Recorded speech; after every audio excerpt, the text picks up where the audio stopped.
98 Radio X. Radio X.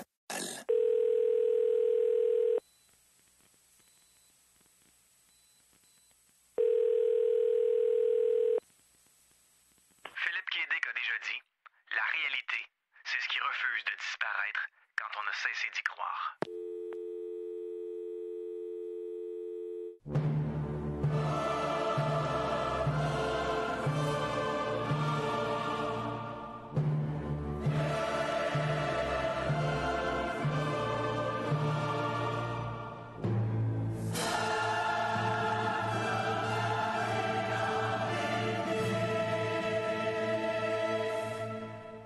Cinq, 4, 3, 2, 1.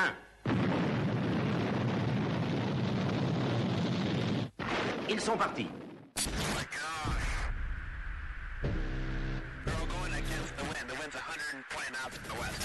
Radio X Files avec Christian Page et Marceau.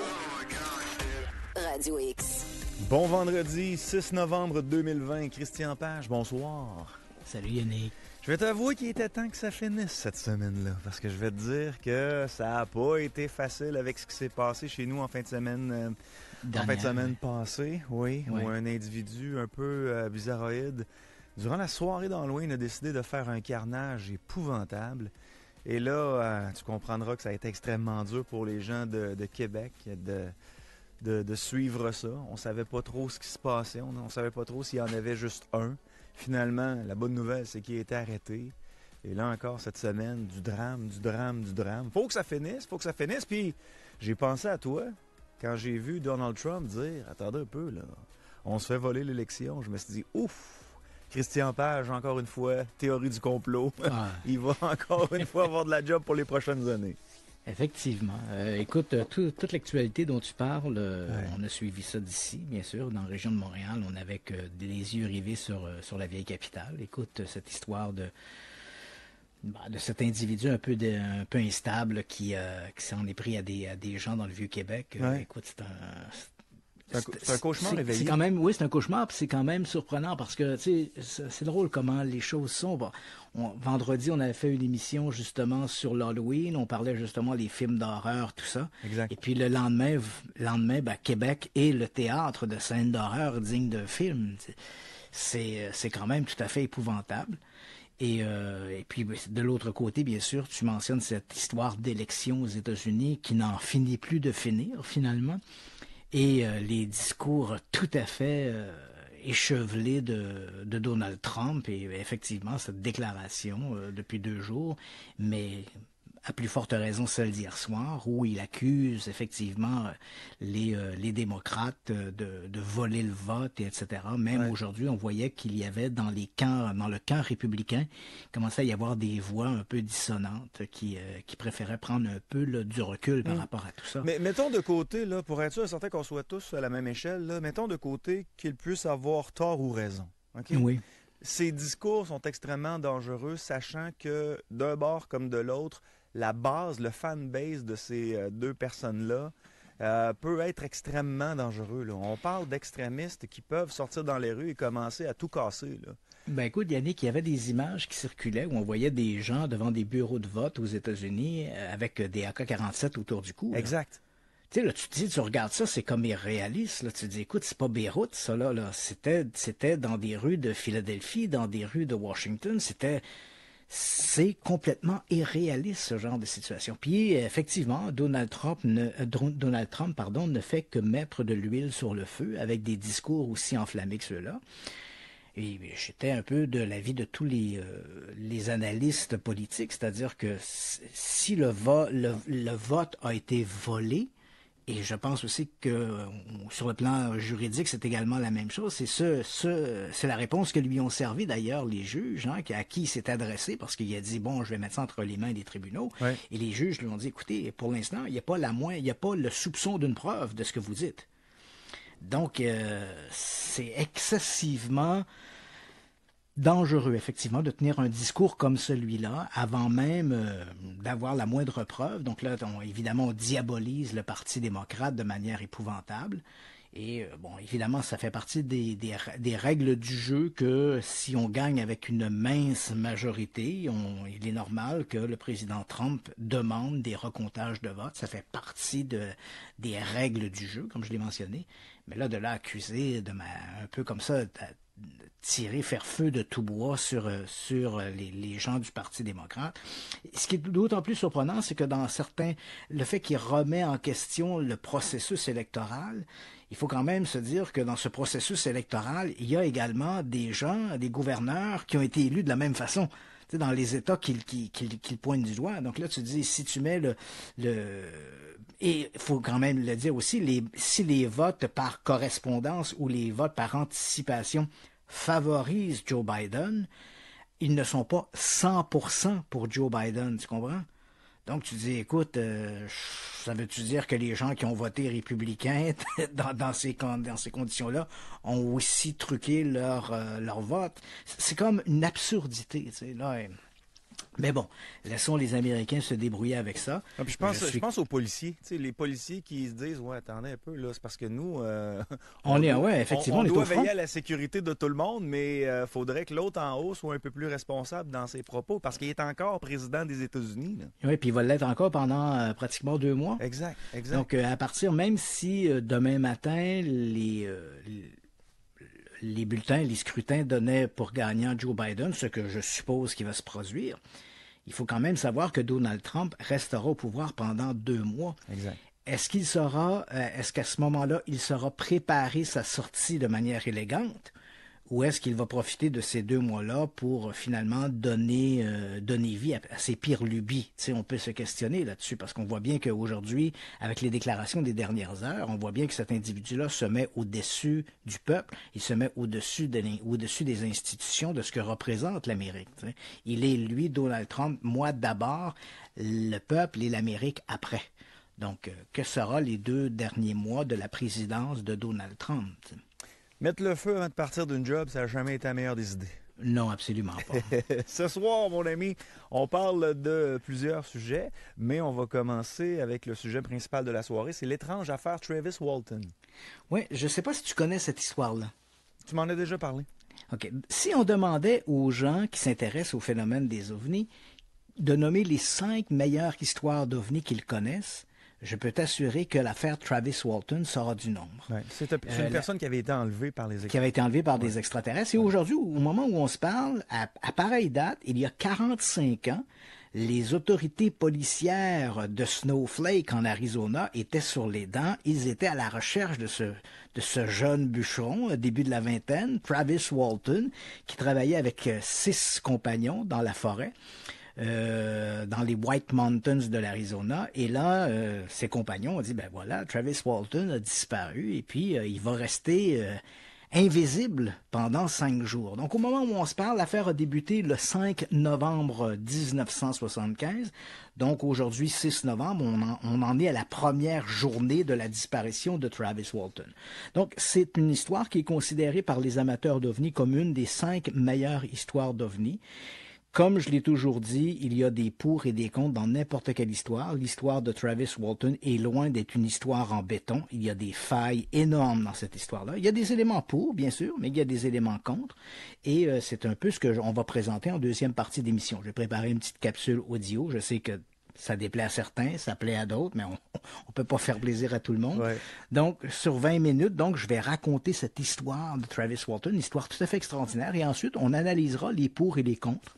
Et je prendrai pas position, je laisse les gens choisir s'ils veulent croire le récit de Travis Walton ou s'ils veulent simplement l'ignorer ou le considérer comme une supercherie. Libre à eux, je vais essayer de présenter de manière le plus détachée possible les éléments pour et les éléments contre, ce que tu ne trouveras pas généralement dans les documentaires, hein. Quand j'ai commencé à parler de l'affaire Travis Walton sur ma propre page web, je voulais un peu tester le pouls. Et là, je voyais des gens qui me disaient « Ah ouais, il y a tel documentaire, tel documentaire. » Tous ces documentaires sur Travis Walton, je les ai vus et tous ces documentaires-là nous mentent. Tous ces documentaires-là, il y a plein d'éléments qui ne sont pas dits. Puis que je vais vous dire ce soir. Donc, à partir de là, vous ferez votre choix. Mais puis, je suis pas là pour déboulonner l'histoire de Travis Walton. Je suis vraiment là pour essayer de présenter de manière la plus objective possible les éléments pour et les éléments contre. Puis tu m'avais parlé un peu de Travis Walton, mais on avait parlé à ce moment-là, je me souviens bien, d'un film qui s'était inspiré de cette histoire-là. C'est un film début 90, Fire in the Sky, je pense. Fire in the Sky, 1993. D'ailleurs, parmi les films, la semaine dernière, quand on a parlé on a demandé aux gens de nous mentionner des films qui les avaient le plus terrifiés. Plusieurs d'entre eux ont mentionné justement Fire in the Sky. Donc, qui est un film pas vraiment classé horreur. J'aurais plutôt tendance à le classer dans les films de science-fiction, comme le sont la plupart des films sur les ovnis. Mais c'est vrai qu'il y a une séquence lorsque Travis Walton se réveille dans le vaisseau spatial et qu'il est agressé par des individus. On a quasiment l'impression que ce sont des médecins nazis d'outre-espace. Donc, ils vont faire passer un mauvais quart d'heure à Travis Walton et les scènes sont bien filmées puis elles sont assez terrifiantes. Hein? C'est un mélange à la fois d'éléments futuristes puis en même temps d'éléments qui appartiennent un peu à notre propre culture. Tu sais, c'est toujours épeurant de voir quelqu'un qui te demande d'ouvrir la bouche avec un marteau et un clou. Tu sais. C'est un peu ça. Là. On sait exploiter ces éléments-là. Il y a des éléments qui nous terrifient. Le stainless steel en particulier, hein, parce que ça nous rappelle dans l'imaginaire tous les éléments de dentiste, de chirurgie, etc. Et dans le film de Travis Walton, Fire in the Sky, on a beaucoup récupéré des éléments comme ceux-là, donc qui ajoutent bien sûr dans l'imaginaire une espèce de peur indescriptible. Donc, c'est le film, tu le mentionnes, Fire in the Sky est inspiré de l'affaire Travis Walton. On a quand même pris d'énormes libertés sur lesquelles je vais revenir quand on va parler de l'affaire Travis Walton. Donc, c'est une histoire qui est un grand événement qui a marqué l'ufologie des années 1970. Je te dirais, là, pendant presque une décennie, l'affaire Walton était de toutes les conversations. Dès qu'on abordait, je sais, j'y étais là, dans les années 70, c'est l'époque où j'ai commencé à m'intéresser à ces sujets-là. Et je peux t'assurer que quand les gens se réunissaient entre nous, dans les 5 premières minutes de nos conversations, il y avait « Vous pensez quoi de Travis Walton ?» Donc, ça revenait continuellement. Donc, on va essayer de décanter cette histoire-là. Il faut dire que Walton, pour te le situer un peu, le personnage, il est assez sympathique. Je l'ai rencontré à quelques reprises. Il s'est beaucoup consacré au congrès sur les ovnis. Il a participé, je dirais, à un congrès sur 2 aux États-Unis sur les ovnis. On retrouve Travis Walton. Il est même venu dans des congrès, notamment du côté de l'Ontario. Il y a eu des congrès sur les ovnis qui ont été invités. Travis Walton a été invité à plusieurs d'entre eux. Moi, je l'avais rencontré, je ne me rappelle plus trop, dans le cadre de l'émission Enquête sur les ovnis ou Force obscure. Donc, j'avais fait une entrevue avec lui. On est allé visiter l'endroit où l'affaire s'est produite, là, dans les montagnes de l'Arizona, là, près de Snowflake. Et puis bon, ben évidemment, j'ai mon opinion sur l'affaire Walton. Je vais en parler. Ça fait partie des éléments pour, les éléments contre.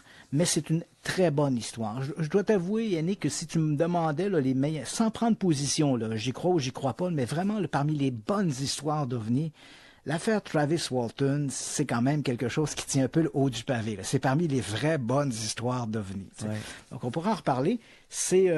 Puis bon, comme les gens ont parlé la semaine dernière de Fire in the Sky, et comme aujourd'hui on marquait, le week-end marque le 45e anniversaire de cet événement-là, qui continue beaucoup d'alimenter les conversations dans le domaine des ovnis, je me suis dit, tiens, pourquoi pas consacrer une émission à l'affaire de Travis Walton. Et puis, on va parler aussi un petit peu de l'OVNI de la place Bonaventure. Oui, simplement un rappel des faits, hein, parce que là aussi, on marque un anniversaire. Hein, demain, ce sera le 30e anniversaire de l'OVNI de la place Bonaventure. Il y a à peu près 2 ans, on avait fait une émission, là, c'était en novembre, de mémoire, là, c'était en novembre 2018, on avait consacré une émission à l'affaire de l'OVNI de la place Bonaventure. Et on avait reçu pour l'occasion Robert Alessandri, qui lui avait développé, en fait, il avait développé, mais il n'est pas le seul. En Europe, il y a en fait deux individus qui sont beaucoup concentrés sur une hypothèse dans le cas de l'OVNI de la place Bonaventure. Donc, il y avait ce Robert Alessandri, qui lui a repris en fait une hypothèse qui avait été proposée au milieu des années 2000. par un Belge qui s'appelle Wim van Utrecht. Et Utrecht lui proposait comme idée que l'OVNI de la place Bonaventure, et c'est une hypothèse, on le mentionne bien, parce qu'il faut se le dire, après 30 ans, la possibilité d'avoir une solution bien tranchée, c'est à peu près impossible. Donc on doit simplement évaluer les hypothèses qui sont proposées. Et comme je le dis souvent, à partir d'une hypothèse, on doit aller de l'hypothèse la plus vraisemblable vers la moins vraisemblable. Et une des hypothèses qui avait été proposée, et qui fait beaucoup de sens, c'est l'hypothèse des piliers lumineux.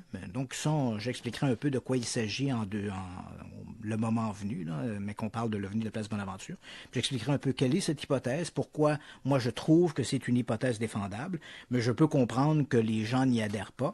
Puis je le sais, la dernière fois qu'on en avait parlé, écoute, j'étais l'objet d'une campagne de dénigrement épouvantable sur les réseaux sociaux, notamment alimentés par des ovnis. J'étais le pire individu sur Terre d'avoir osé remettre en question la nature extraterrestre de l'OVNI de la place Bonaventure. J'étais presque...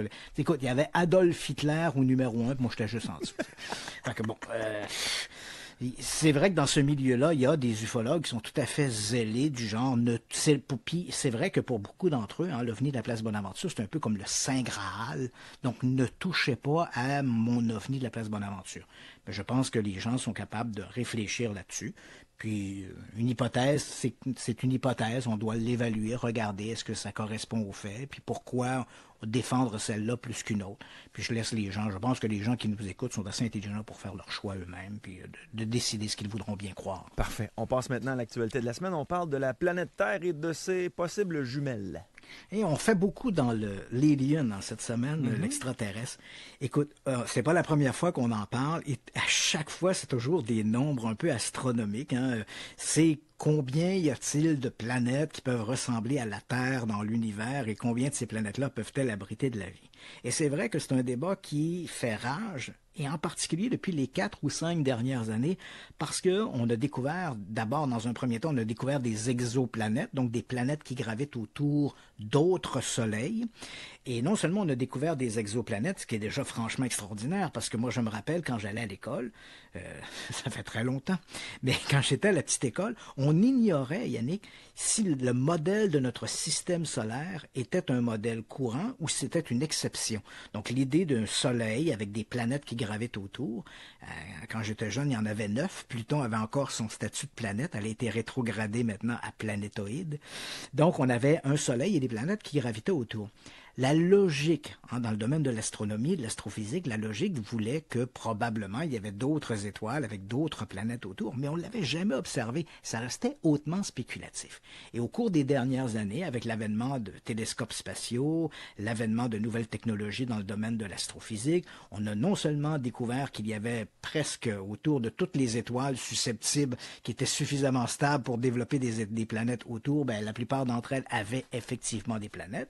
Donc on en est aujourd'hui, grosso modo, je te dirais, à 5000 exoplanètes d'identifier. Donc 5000 planètes qui gravitent autour de d'autres soleils. Et de ce nombre, ça varie entre 50 et 100 le nombre de planètes qui ressemblent à la Terre et qui sont placées dans des zones de vie. Donc, ce sont des planètes de roche, qu'on dit planètes telluriques, parce qu'il faut savoir que dans notre propre système solaire, on a des planètes qui ne sont que des planètes gazeuses. Jupiter, Saturne, il n'y a pas de surface là-dessus. Ce ne sont que d'immenses boules de gaz. Si tu envoies un vaisseau sur Jupiter, il ne se posera pas sur rien. Il va être broyé à travers les gaz infernales qui composent la planète. Donc, des planètes de roche, on dit planètes telluriques.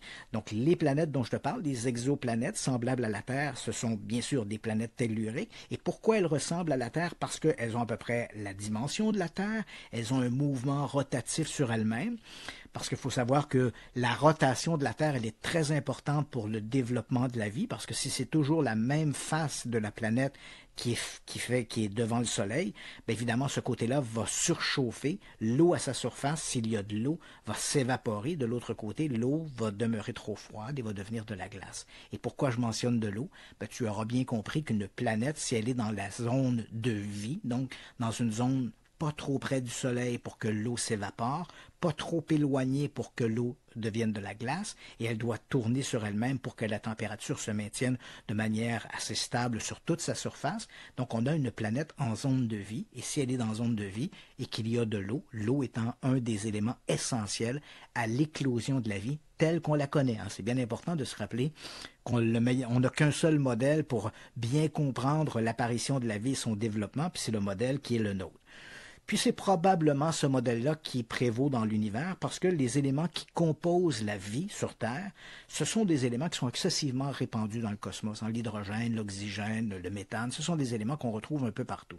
Donc ces éléments-là, c'est plus facile d'imaginer une planète où il y aurait ces éléments-là réunis que d'imaginer une planète où il y aurait par exemple de la silice et de l'ammoniac ou des trucs comme ça qui pourraient peut-être permettre des réactions biochimiques, mais ce sont des éléments beaucoup plus rares, donc la possibilité qu'ils se retrouvent dans un même endroit semble plus difficile.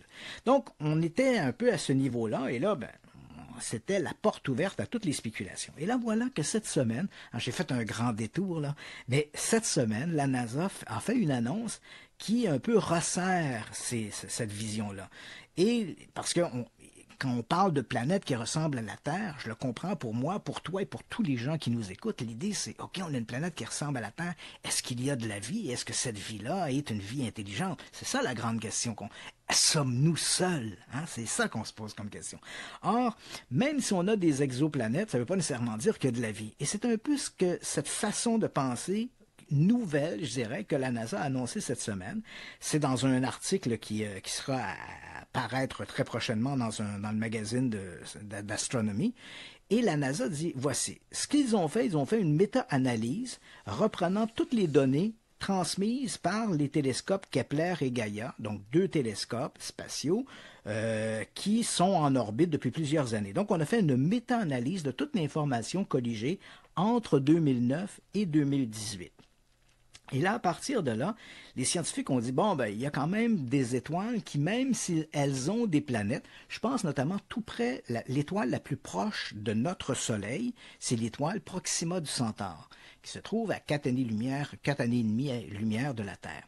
Et il y a quelques années, les scientifiques ont identifié autour de Proxima du Centaure une planète qui est une planète tellurique, qui a à peu près la taille de la Terre et qui se trouve dans la zone de vie du Soleil. Et là, évidemment, ça nous a fait fantasmer. On s'est dit, l'étoile la plus proche de nous, il pourrait y avoir une planète où il y a de la vie dessus et peut-être même une civilisation. Mais là, avec les données transmises par les satellites, les télescopes, la NASA a comme resserré ses critères en disant, il faut faire attention parce que c'est pas nécessairement, il faut un temps. Hein. La vie est un long processus. Or, dans toutes les étoiles qui sont observées, elles ne sont pas toutes propices à avoir des planètes où pourrait se développer de la vie, parce qu'il faut que l'étoile soit aussi très stable. Hein, c'est un long processus. Donc une étoile, par exemple, comme Proxima du Centaure, qui se trouve à 4 années-lumière et demie de la Terre, c'est une étoile, c'est ce qu'on appelle une naine rouge. Les naines rouges, elles ont des périodes de crise, si je peux dire. Donc elles sont stables pendant un moment, et puis soudain, elles vont augmenter, hein, elles rentrent un peu dans une période de colère, et là, donc, elles augmentent leur température, elles augmentent leur rayonnement. Donc, s'il y avait une planète qui gravitait autour, même si cette planète était propice à développer des formes de vie, ces formes de vie se retrouveraient soudainement, si elles avaient le temps de se développer, ne serait-ce qu'au niveau micro-organique, elles seraient balayées par cette tempête de leur soleil. Tu comprends? À partir du moment où le soleil augmente sa température et son rayonnement, toute forme de vie va disparaître. Donc, les scientifiques ont comme resserré le modèle. Ils ont dit, attention, quelles sont les étoiles qui sont susceptibles de demeurer suffisamment stables pour avoir des planètes qui gravitent autour et qui permettraient non seulement l'éclosion d'une forme de vie, mais elles demeuraient assez stables pour que la vie évolue jusqu'à un stade intelligent. Puis encore là, on a beaucoup d'inconnus dans cette spéculation parce que l'intelligence des êtres humains, on ne sait pas si cette intelligence-là, c'est un accident de la nature ou si c'est un processus naturel. Est-ce que lorsque la vie se développe ailleurs, est-ce qu'elle amène obligatoirement l'apparition de formes de vie intelligentes ou est-ce qu'elle demeure finalement statique? Est-ce que l'intelligence, qu'est-ce qui définit l'intelligence et comment apparaît-elle cette intelligence? Et on n'a encore une fois qu'un seul modèle, c'est le nôtre, notre modèle. Alors, comme on spécule, peut-être qu'il y a de la vie partout ailleurs dans l'univers, il y a peut-être des millions, des milliards de planètes qui ont de la vie, mais peut-être que la Terre est la seule planète où la vie a donné naissance à une forme de vie intelligente. Et ça, on ne le sait pas. Donc, on spécule, mais à partir de là, donc les chercheurs ont identifier des étoiles de type naine jaune, qui sont du même type que notre Soleil, c'est-à-dire des étoiles. Puis notre Soleil, il faut le savoir, hein, il a 4,6 milliards d'années en ce moment. Puis les scientifiques évaluent qu'il est probablement à la moitié de sa vie. Donc, il lui reste un autre à peu près 5 milliards d'années à vivre. Donc, et il est très, très stable. Donc, ce sont des étoiles comme celle-là qu'il faut regarder si on cherche des planètes où il y aurait des formes de vie. Donc, à partir de là, uniquement dans notre système solaire, donc la NASA a éliminé les naines rouges, les étoiles qui étaient trop instables, les étoiles trop jeunes, les étoiles trop vieilles, et puis on a finalement resserré ça. Et d'après toi, combien y aurait-il d'étoiles dans notre galaxie susceptibles d'avoir des planètes?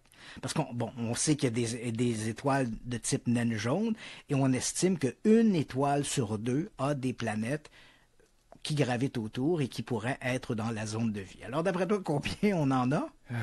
J'oserais même pas m'avancer de peur d'avoir de l'air trop ridicule. Là. Mais mettons, je sais pas, 11 milliards. Voilà, c'est un peu beaucoup, mais on a comme... c'est un peu beaucoup, mais on a quand même dégraissé le chiffre à 300 millions de planètes. Et là, Yannick, je ne parle que de la Voie lactée, là. Je parle que de notre galaxie. Okay. Et on ignore combien il y a de galaxies dans l'univers. Hein? Moi, je calculais toutes, là. Oui, c'est bien pour ça. Ah, t'étais pile point dessus. J'aurais dû le dire avant, si vous voulez une bonne réponse. Ben oui. Ça prend une question claire. Donc, on a évalué uniquement, parce que comme l'univers est infini, on n'a pas le nombre total de galaxies, on ne sait pas combien il y en a. Mais si on regarde que notre galaxie, la Voie lactée, on a à peu près 600 millions d'étoiles qui sont de type naine jaune, comme notre Soleil, et comme une planète sur deux, une des étoiles sur deux doit avoir des planètes qui gravitent dans la zone de vie, donc semblables à la Terre, on estime donc à 300 millions de planètes. Les plus proches de nous, donc ces naines jaunes les plus proches de nous, susceptibles d'avoir de telles planètes, sont situées à peu près entre 20 et 30 années-lumière de la Terre. Et bon, comme je l'ai mentionné, pour les détails de tout ça, les gens qui le sujet intéresse, tout ça sera publié dans les prochains jours dans l'Astronomical Journal. Mais en même temps, cette nouvelle, elle est intéressante pour un autre élément. On le sait, on en a souvent parlé en ondes. Il y a une recherche excessivement dynamique pour essayer de trouver des signaux radio d'origine extraterrestre. Et ce projet-là, il est né dans les années 60, c'était le projet SETI, et il existe toujours aujourd'hui. Hein, parfois, il a été très, très ambitieux, parfois il est devenu plus modeste, mais bon, en fonction des fonds, parce que c'est un projet qui est principalement financé par des fonds publics de la NASA, mais également par des fonds privés. Donc, le projet SETI cherche donc des signaux radio. On écoute l'espace dans l'espoir de capter un signal radio qui pourrait être de nature ou d'origine extraterrestre. Donc, à partir des nouveaux chiffres de la NASA, je peux t'assurer que dans les prochaines semaines, dans les prochains mois, le projet SETI, qui continue d'écouter les étoiles, vont davantage concentrer leurs efforts sur les étoiles de type naine jaune, puisque ce sont les étoiles les plus propices à développer des civilisations de type intelligente, puisqu'elles sont stables, et comme le processus il est très très lent, on doit s'orienter vers ça. Et c'est également vers ces étoiles qu'on va se tourner pour chercher ce qu'on appelle des biosignatures. Maintenant, on a les équipements nécessaires, on peut faire plus qu'écouter une étoile ou écouter des planètes, on peut également les regarder. Et quand on les regarde, plusieurs d'entre elles, comme la Terre, comme c'est le cas également avec Vénus, ces planètes sont entourées d'atmosphères. Et grâce à des télescopes, des radiotélescopes, on peut aussi décanter l'atmosphère de ces planètes-là. Donc, essayer de déterminer quels sont les gaz qui les composent.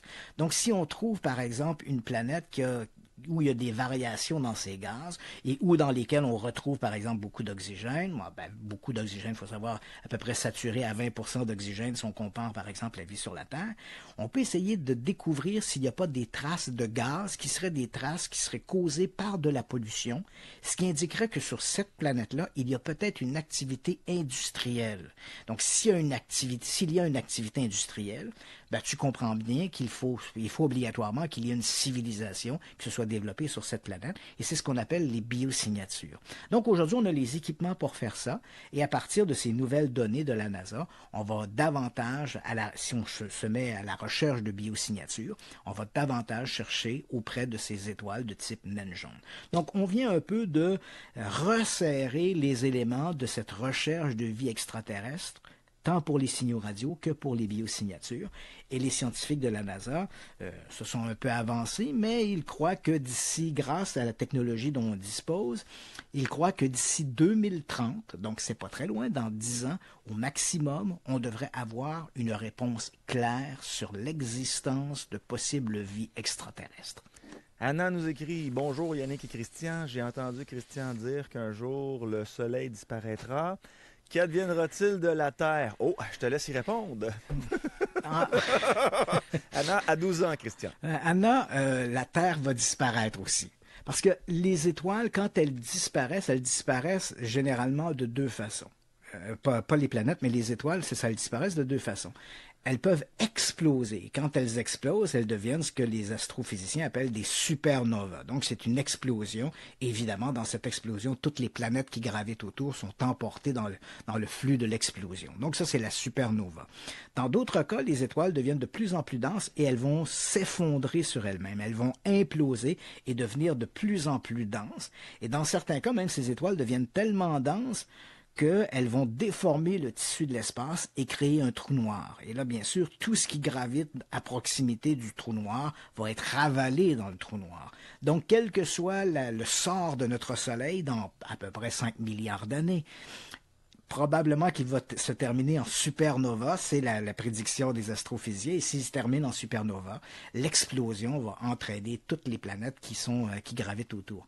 Mais il faut quand même se le dire, Yannick, c'est pas un processus qui va se produire en une journée, tu comprends? Donc, avant que tout ça se produise, dans les derniers milliards d'années de la Terre, le Soleil, le Soleil va commencer à altérer, il va émettre des rayonnements plus grands. Donc, à ce moment-là, on peut déjà prédire que toute vie sur Terre aura cessé d'exister. Donc, peu à peu, quand le Soleil va mourir, avant même qu'il meure, quand il va entrer dans son agonie, la vie sur Terre va disparaître. Bon vendredi, Anna. Signaux radio extraterrestres. Oui, justement, on en a parlé de ces fameux signaux radio extraterrestres que les gens du CITI recherchent. Il y a quelques années, en fait, tout ça a commencé en 2007 à peu près, des scientifiques ont capté des signaux radio qu'ils ont appelés des sursauts radio rapides. En anglais, c'est des Fast Radio Bursts. Et c'est comme une espèce d'explosion d'ondes radio qui dure quelques millisecondes. Mais c'est tellement inhabituel que les premiers scientifiques qui ont noté ça en 2007 se sont dit « Mais qu'est-ce que c'est ce signal radio? » Et non seulement depuis 2007, donc au moment où on a enregistré ces premiers sursauts radio rapides, on s'est aperçu que certains d'entre eux revenaient à intervalles réguliers. Donc, la nature, par définition, elle n'est pas régulière. Et donc, à partir du moment où on a des signaux radio qui reviennent de manière régulière, on se dit, il doit y avoir quelque part là-dedans de l'intelligence, une motivation, un contrôle, un dessin particulier. Donc, on s'est beaucoup questionné sur la nature de ces fameux Fast Radio Bursts ou sursauts radio rapides. Et puis, voilà que le 27 avril dernier, des scientifiques ont réussi à percevoir l'un de ces sursauts radio, mais en provenance de notre propre galaxie. Donc, ceux qu'on avait observés ou enregistrés plutôt venaient d'ailleurs, de d'autres galaxies. Donc, trop éloignés pour connaître l'origine et bien sûr la nature de ce signal-là. Mais le 27 avril dernier, un signal radio semblable a été capté. Et bien sûr, comme on ne savait pas ce que c'était pas exclu qu'il puisse s'agir de tentatives de communication par des civilisations extraterrestres. Donc, c'était très excitant. Et puis, voilà que les chercheurs ont publié un papier ces derniers jours en disant « Attention », en fait, c'est un papier qui est paru dans Nature, le très prestigieux magazine Nature, et là, ils nous disent « Maintenant, on sait ce que c'est. Ce ne sont pas des extraterrestres qui tentent de communiquer avec nous. Ce sont des signaux qui proviennent de ce que les scientifiques appellent un magnétar. Et un magnétar, c'est une étoile à neutrons avec un champ magnétique excessivement intense. Et ce que ça produit, c'est un peu comme si on avait un élastique que l'on tirait, et à un moment donné, on arrive au point où tout va lâcher, clac. Et au moment du claquement, donc c'est une pression, c'est comme une espèce de compression, et il y a un claquement, et le claquement entraîne ce sursaut radio rapide.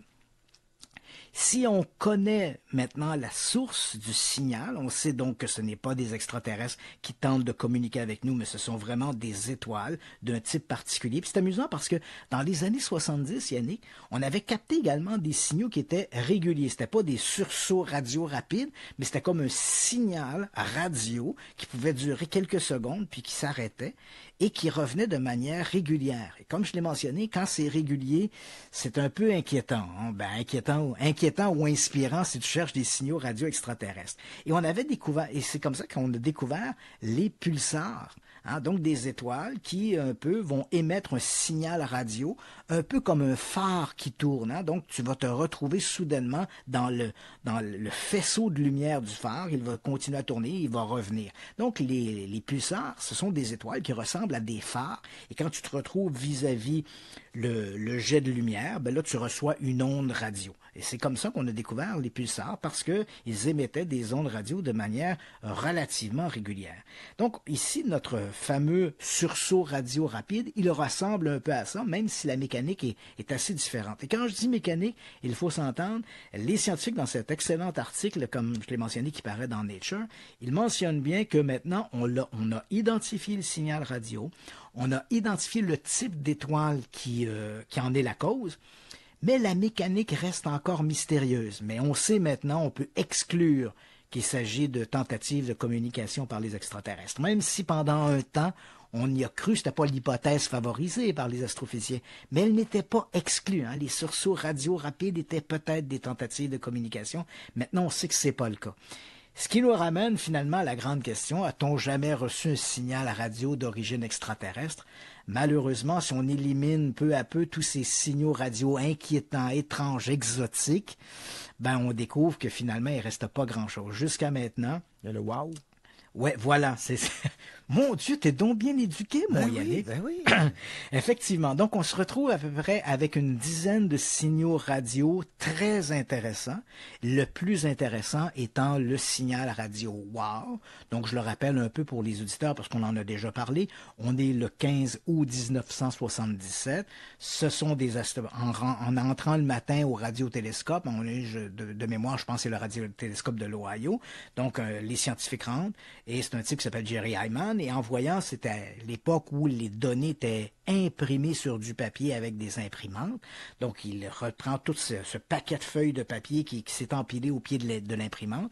Et là, en regardant ça, on peut imaginer, par exemple, c'est un peu comme un encéphalogramme. Donc, c'est un tracé avec de l'encre. Et là, il y a une espèce de sursaut que l'on voit dans ce signal-là. Et Hyman est si surpris qu'il entoure le signal et il écrit dans la marge du papier « Wow », W-O-W, avec un point d'exclamation.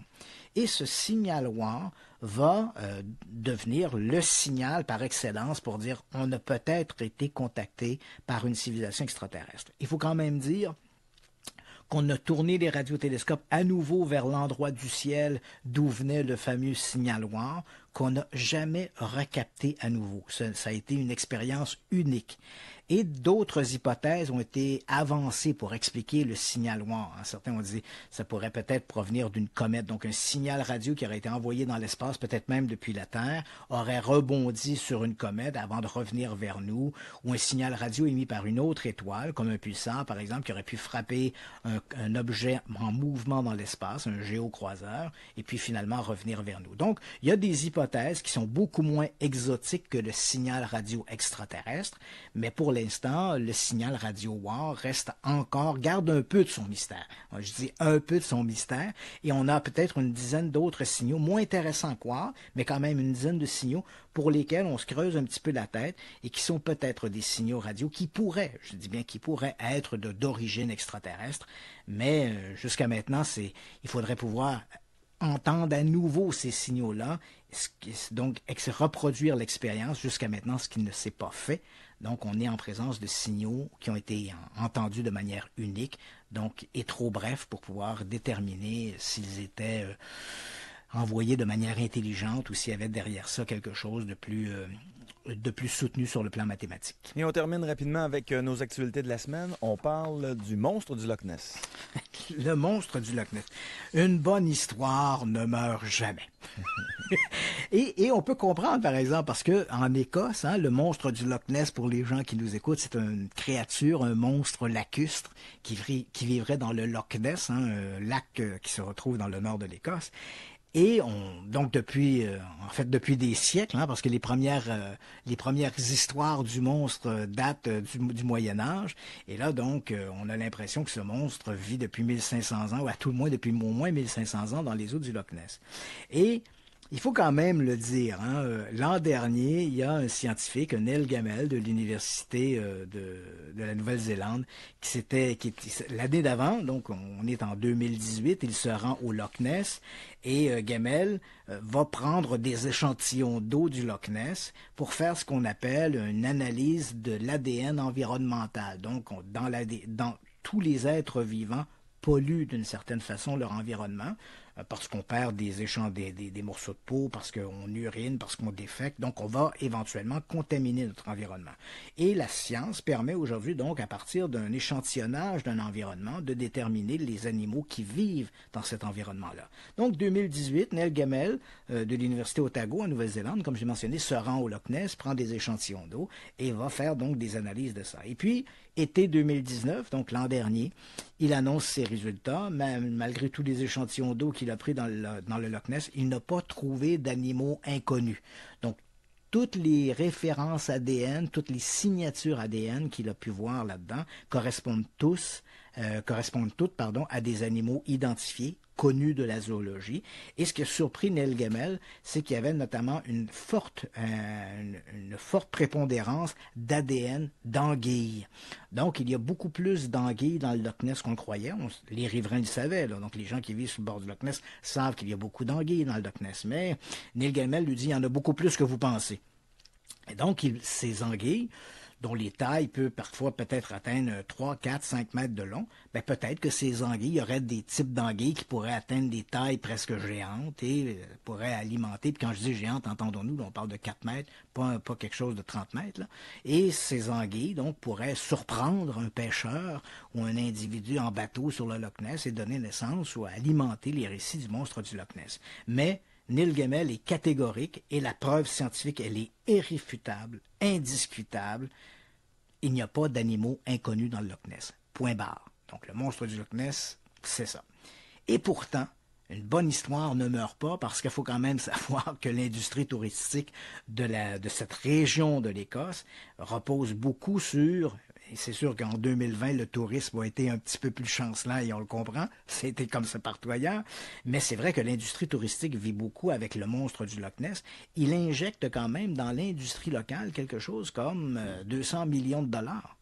Donc, tu comprends que si on nous dit qu'il n'y a pas de monstre dans le Loch Ness, c'est pas trop bon pour l'industrie touristique. Les taxes municipales vont augmenter. Mais cela étant dit, il y a toujours des récits de gens qui disent « Ah, je suis allé au Loch Ness, puis j'ai vu quelque chose de mystérieux et d'étrange. » Et là, on a comme un coup sur coup, un doublé. Donc, le 30 septembre dernier, il y a un type qui s'appelle Ronald Mackenzie qui dirige une compagnie qui s'appelle le Loch Ness Cruise et il amène donc des touristes sur le Loch Ness. Et voilà que le 30 septembre dernier, il a un appareil, un sonar qui permet de déterminer la profondeur du Loch Ness. Et là, à un moment donné, en se promenant, se baladant avec son bateau près d'un endroit qu'on appelle la baie d'Urquhart, où il y a une espèce de château, il a détecté à une profondeur d'à peu près 170 mètres. Donc, et le fond, il faut savoir que le fond du Loch Ness à cet endroit atteint la profondeur de 190 mètres. Donc, quelque chose tout près du fond du Loch Ness, une forme qui faisait à peu près, une forme, entendons-nous, sur le sonar, c'est un point, c'est une tache qui fait à peu près 10 mètres de long. Et cette forme a été visible pendant à peu près 10 secondes. Donc, évidemment, pour les amateurs des histoires du Loch Ness, cet écho sonore s'est retrouvé dans les médias. Est-ce que finalement, on avait capté un écho sonore du monstre du Loch Ness? En faisant fi, bien sûr, du fait que le docteur Gemmell, l'année d'avant, a dit qu'il n'y avait pas de monstre dans le Loch Ness, mais ça, on a vite oublié ça. Donc, on s'est dit, est-ce que l'écho sonore pourrait être celui du monstre du Loch Ness? Et puis voilà que la semaine dernière, le même Ronald Mackenzie, encore une fois à bord de l'un des bateaux de ce Loch Ness Cruise, a capté un nouvel écho. Et cette fois, l'objet fait à peu près, je te dirais, 12 mètres de long. Et c'est un écho également qui se trouvait là, très profondément. Là, on parle à peu près de 200 mètres de profondeur. Donc, une zone un peu plus profonde du Loch Ness. Son écho sonore se trouve également proche du fond. Donc, c'est la deuxième fois, en à peu près 2 mois, qu'il capte l'écho sonore de quelque chose qui se tient près du fond du Loch Ness et qui l'a capté pendant quelques secondes. Alors évidemment, si tu veux croire en l'existence du monstre en faisant fi des recherches qui ont été menées par le professeur Gemmell, bien évidemment, ces échos sonores peuvent devenir la preuve que tu attendais, mais pour l'instant, disons que les biologistes croient davantage peut-être à des bancs. Comme Gemmell a dit qu'il y avait beaucoup d'anguilles, bien, il y a peut-être près du fond du Loch Ness des bancs, des anguilles, des groupes d'anguilles qui vivraient de manière très serrée et qui pourraient expliquer en fait ces échos captés par le sonore de M. Ronald Mackenzie. Radio X Files avec Christian Page et Marceau. Radio X.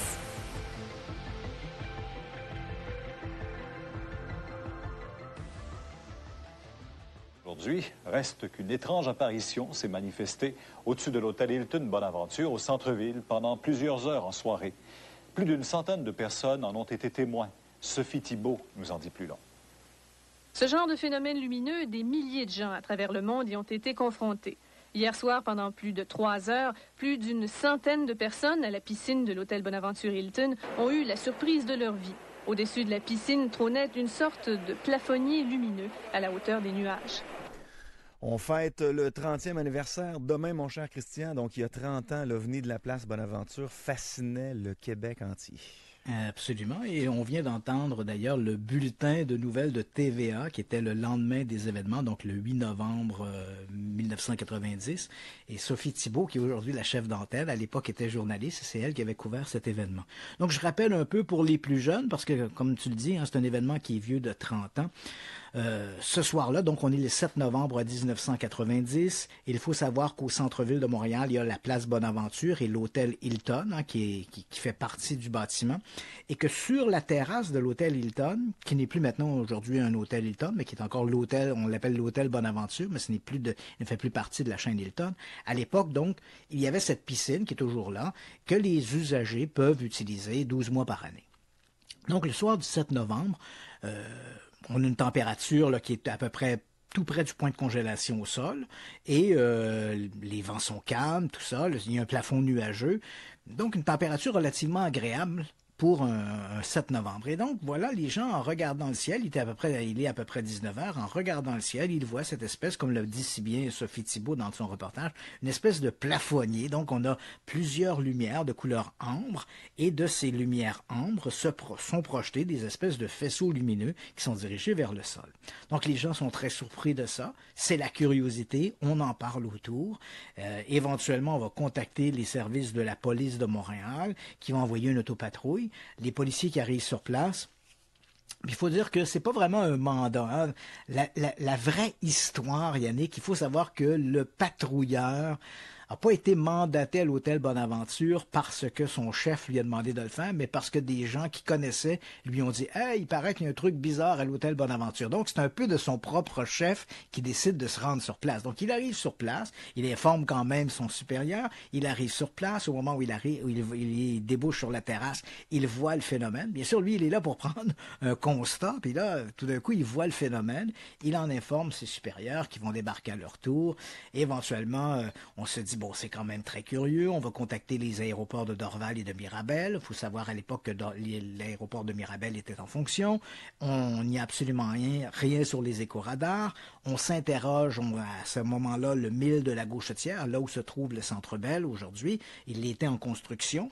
Et il y avait au sommet de la structure des grues, des flèches avec des grues, et il y avait des lumières là-dessus. Et on se dit, est-ce que ce sont ces lumières qui pourraient se refléter sur les nuages? On fait éteindre les lumières de la grue, ce qui ne change pas grand-chose au phénomène observé. Et donc là, comme le ciel est de juridiction fédérale, les policiers de Montréal se disent, on va contacter les services de la GRC. Donc les policiers de la GRC, un policier de la GRC, Luc Morin, se rend sur place et il est donc témoin du phénomène lui aussi. Et il fait un peu la même démarche qu'a fait ses collègues de la police de Montréal. Il contacte les aéroports, rien sur les écrans radars.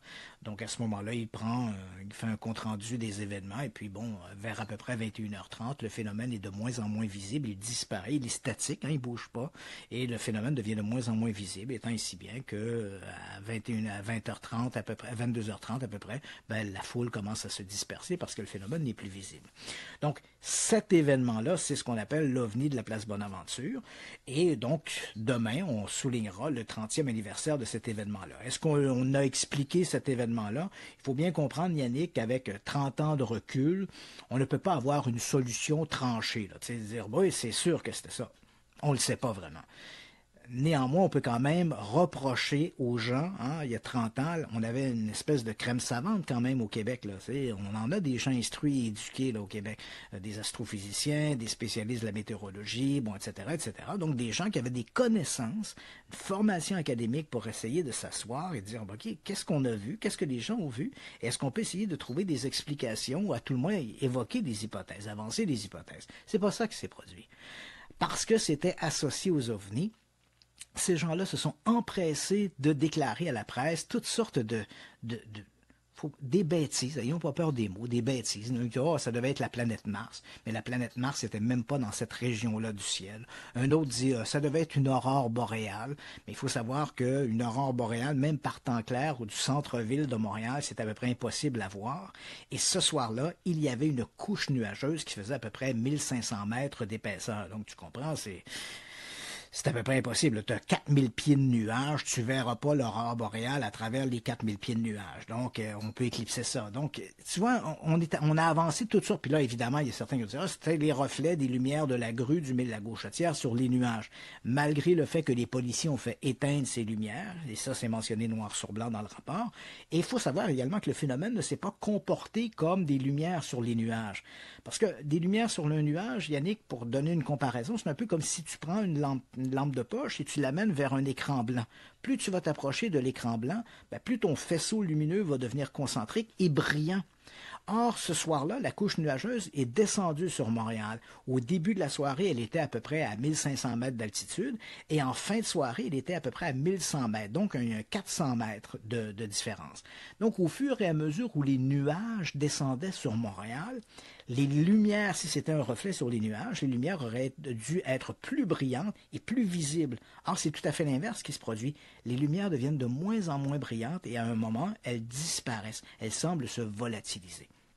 Donc, c'est la porte ouverte à toutes les spéculations. Et aujourd'hui, donc, on est 30 ans plus tard, ce sujet-là, puis je sais que tu l'as mentionné avant la pause, je vais me faire des ennemis, parce que c'est vrai, dans les milieux, il faut savoir qu'au Québec, l'ufologie, c'est un milieu amateur. Et je ne le dis pas de manière péjorative.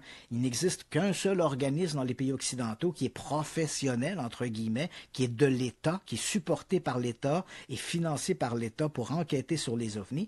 Et cette organisation, c'est le GEPAN en France, le groupe d'enquête et d'information sur les phénomènes aérospatiaux non identifiés, qui est dépendant du Centre national de la recherche spatiale, le CNES, qui est un peu l'équivalent de la NASA française. Donc là, ici, on est en présence d'un organisme étatique qui est engagé par l'État pour enquêter sur les ovnis. Ailleurs dans le monde, que ce soit en Angleterre, que ce soit au Canada, que ce soit aux États-Unis, il n'y a pas d'organisme. Bon, il peut y avoir des comités au sein de l'armée qui enquêtent sur les ovnis. On en a parlé encore récemment, le UAP Task Force que les Américains ont mis de l'avant pour enquêter sur les phénomènes aériens non identifiés.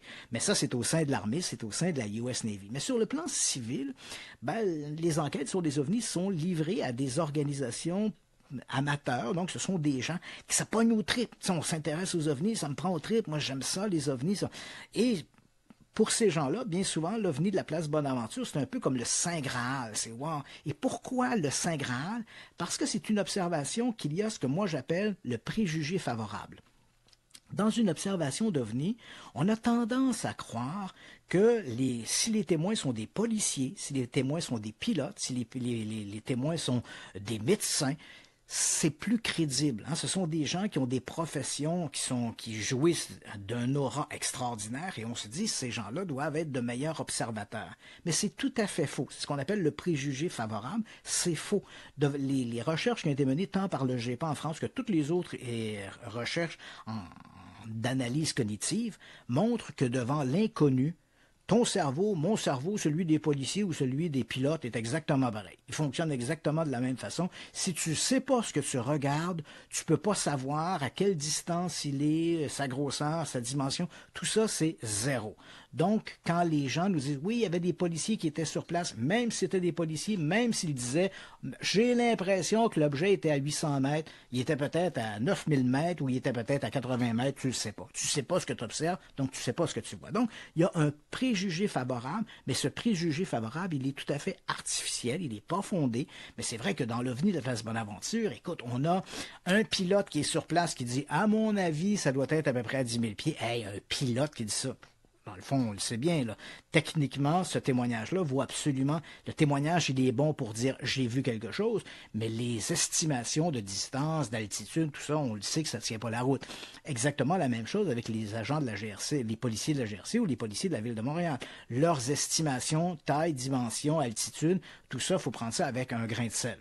C'est pas de meilleurs observateurs. Devant l'inconnu, Yannick, il n'y a pas de bons observateurs. Il n'y a que des observateurs qui sont un peu imprécis. Et c'est exactement ce qui se passe là. Mais c'est vrai que cette observation-là jouit de cet élément-là. Écoute, on a des policiers parmi les témoins. Donc, on n'a pas réellement d'explication tranchée définitive. Moi, par contre, et là, ça n'engage que moi, au fil des ans, il y a des hypothèses qui ont été proposées. Je l'ai mentionné, hein, la planète Mars, non. Des reflets sur des nuages, non. Une aurore boréale, non. Et puis voilà qu'aux alentours de 2006-2007 à peu près, il y a un ufologue belge qui s'intéresse beaucoup aux phénomènes atmosphériques. Donc on pourrait le qualifier d'un ufologue sceptique, disons. Et il s'intéresse beaucoup notamment aux phénomènes atmosphériques qui pourraient être confondus à des ovnis. Donc il avance une première hypothèse en disant, si on regarde, parce que durant l'événement de la place Bonaventure, il y a une photographie qui a été prise par un photographe du journal La Presse, Marcel Laroche, et lui regarde ça en disant, c'est curieux parce que cette photo-là, elle rappelle un phénomène atmosphérique rarissime qui s'appelle les piliers lumineux partiaux. Donc, et j'explique ce que c'est, si tu regardes, par exemple, peut-être que des gens qui nous écoutent ce soir ont déjà vu des piliers lumineux. Ce sont des cristaux de glace qui se forment dans l'air et c'est indépendant des nuages, là, que le ciel soit couvert ou que le ciel soit parfaitement dégagé. C'est essentiellement lié à l'humidité dans l'air. Donc, il y a des cristaux de glace qui se forment et généralement, lorsque le pilier de lumière se produit, on voit donc une lumière, si tu sors dans la rue, par exemple, tu as un réverbère de rue, et là, tu vois la lumière qui part du lampadaire et qui monte vers le ciel. Donc, on voit bien la colonne de lumière et tu connais bien, tu identifies bien la source. C'est le lampadaire, on le voit bien, là. Donc, il n'y a pas de confusion possible. Mais il existe un phénomène rarissime qui s'appelle le pilier lumineux partiel. Et là, ce qui se produit, c'est comme la température au sol est relativement chaude, les cristaux de glace ne se forment qu'à partir d'une certaine altitude. Donc, et là, quand ils commencent à réfléchir la lumière, comme la lumière ne va pas jusqu'au sol, tu as clairement l'impression que le phénomène est dans le ciel. Donc, c'est quelque chose qui est dans le ciel et non pas quelque chose qui vient du sol, comme si la lumière était projetée depuis le ciel et non du sol. Et quand tu regardes ce phénomène-là, quand tu es placé en dessous, c'est exactement la même. Ce sont des colonnes de lumière, mais il va se produire le même phénomène comme quand tu observes, par exemple, une voie ferrée. Tu as beau regarder au loin, tu as l'impression que les rails se rejoignent. Mais tu aurais beau marcher sur la voie ferrée, tu vas vite découvrir que les rails ne se rejoignent jamais. Elles sont toujours parallèles. C'est exactement la même chose. Si tu es en dessous et tu regardes, tu as l'impression que ces lumières convergent vers un point ou plusieurs points, et c'est un peu ce que les gens observaient au-dessus de la place Bonaventure. Est-ce que j'ai la preuve absolue de ça? Pas du tout. C'est une hypothèse parmi d'autres qui sont évoquées. Moi, je pense que les gens à la place de Bonaventure ont été dupés par ce phénomène très, très rare. Et on retrouve dans les témoignages, quand les gens disent c'était immobile, c'était silencieux, ça bougeait pas, et au fil de la soirée, le phénomène est devenu de moins en moins visible. Comme la couverture nuageuse descendait sur Montréal, et qu'est-ce qui se passe en hiver lorsque le ciel est couvert versus un ciel bien dégagé? La température augmente. Il fait toujours généralement un peu plus chaud. Probablement qu'en descendant sur Montréal, la couverture nuageuse a réchauffé un peu la température, juste suffisamment pour que le phénomène commence à s'éclipser, d'où les piliers ont disparu. Pourquoi je supporte cette hypothèse-là? Puis encore une fois, là, on va beau me lapider, puis me crucifier, puis me lancer dans une campagne de dénigrement, je vais te dire pourquoi je crois que cette hypothèse-là, elle est très intéressante. Parce que quand on parle de l'OVNI de la place Bonaventure, on devrait parler des ovnis de Montréal. Parce que ce soir-là, on est toujours en train de nous dire, oui, l'OVNI de la place Bonaventure. Mais ce que les ufologues ne nous disent pas, c'est qu'au même moment où cette observation avait lieu sur la place Bonaventure, d'autres observations du même genre avaient lieu à Montréal. À 1,5 km de la place Bonaventure, il y a 2 hommes d'affaires qui sortent d'un bureau et ils sont surpris par une espèce de commotion au coin de la rue. Les services d'incendie et la police est là et participent à un exercice de feu, un exercice d'urgence. Donc nos 2 hommes s'approchent et là il y a des badauds qui sont là, les véhicules d'urgence sont là, tout gyrophare allumé et l'un de ces hommes d'affaires, en levant les yeux vers le ciel, il voit au-dessus des véhicules des espèces d'arabesques dans le ciel, des espèces d'arabesques lumineux. Il dit, c'est curieux, on dirait quasiment comme s'il y avait une aurore boréale située juste au-dessus des camions de pompiers et des véhicules de police. C'est vraiment très curieux ce qui se produit. Au même moment, à peu près, alors que les gens à l'hôtel Hilton Bonaventure sont en plein dans leur expérience OVNI, à 7 km de là, une mère et sa fille qui approchent d'un centre d'achat, où la zone est relativement obscure autour, c'est pas trop peuplé, mais le centre d'achat, tu comprends, lui, il est très, très lumineux. Et là, quand elles approchent du centre d'achat, elles voient dans le ciel des espèces de spots lumineux qui projettent vers le sol des jets de lumière. Et un peu plus tard en soirée, un individu qui circule près du stade olympique, lui, il ne voit pas des spots de lumière qui jettent des jets de lumière, mais il voit une espèce de triangle lumineux dans le ciel. Or, si tu regardes, et les gens qui nous écoutent peuvent faire l'exercice, si vous allez voir le stade olympique, le titre se trouve tout près du stade olympique, vous allez voir le stade olympique de nuit, vous allez voir que les lumières qui sont situées au sommet du mât du stade olympique sont disposées en boomerang. Tu vois? Donc, qu'est-ce qui fait que tous ces gens-là voient ça? Est-ce qu'il y avait plusieurs ovnis sur Montréal, dont l'un en forme de boomerang? Ou est-ce que les conditions climatiques ou atmosphériques qu'il y avait à ce moment-là, qui étaient communes à toute la ville de Montréal, il suffisait d'être près d'une source de lumière très intense pour que cette espèce de phénomène de réverbération, ce phénomène de piliers lumineux se produise. Et c'est pourquoi certaines personnes ont dit, je l'ai vu, mais j'avais l'impression que c'était comme une aurore boréale. Un autre dit, j'avais l'impression que c'était comme une espèce de boomerang de lumière. D'autres disent, c'est une espèce de colonne de lumière. Donc, moi, je pense, et ça n'engage que moi, là, je veux pas être lancé au pilori, je dis, c'est une hypothèse qui est intéressante. Bon, s'il y a des gens qui veulent croire aux extraterrestres, libre à moi, ils sont libres d'y croire. Moi, je dis que c'est un peu l'hypothèse que j'aurais tendance à favoriser, justement à cause de la présence de ces autres observations rapportées à peu près au même moment. Ou bien on croit qu'il y avait une invasion d'ovnis sur Montréal ce soir-là, et je te rappelle que ces observations-là, elles sont concomitantes. C'est pas un événement qui se passe après un autre. C'est au moment où les gens observent l'OVNI au-dessus de la place Bonaventure, il y a cette mère et sa fille qui observent cet OVNI au-dessus du centre d'achat, et c'est ce couple, ces 2 hommes d'affaires qui observent un autre OVNI dans le Vieux-Montréal. Donc, c'est quand même curieux que toutes ces observations arrivent un peu simultanément, alors que les gens qui étaient à la place Bonaventure n'ont pas dit l'OVNI faisait des allers-retours. Il partait pendant 5 minutes puis il revenait. L'objet était statique et n'a pas bougé pendant à peu près 3 heures. Donc, il y a des questions à se poser. Est-ce que c'est une solution définitive et soutenue que je pourrais défendre, prête à me mettre la tête sur le bûcher? Non. C'est une hypothèse que je trouve intéressante et à tout le moins qui me paraît plus vraisemblable à ce stade-ci que de dire on a été visité par des extraterrestres ou une armada de vaisseaux spatiaux extraterrestres qui ont fait un peu du surplace dans le centre-ville de Montréal. Donc, tout ça, ce sont des événements qui se sont passés il y a 30 ans et je pense que c'est pas demain matin qu'on va apaiser les passions par rapport à l'OVNI de la place Bonaventure. C'est une histoire d'OVNI qui a marqué l'imaginaire et on continue d'en parler aujourd'hui. Puis les amateurs d'OVNI continuent de la défendre de bec et ongle en disant « bon, ça doit être des extraterrestres ». Puis je peux comprendre ça. C'est quand ça te prend aux tripes, souvent tu manques un peu de jugement, mais bon, ça prend aux tripes, ça prend aux tripes. Marceau le soir, présenté par Bière sans limite. La livraison de bière et de vin est disponible partout à Québec grâce à J. Martel. 7 jours sur 7, jusqu'à 21h. Bièresanslimite.com. Radio X Files. Avec Christian Page et Yann Marceau. Radio X.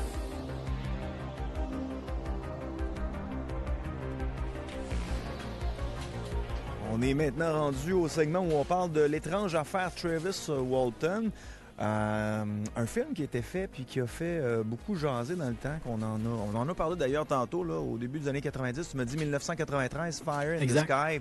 Je me souviens du visage de l'extraterrestre. Il était effrayant.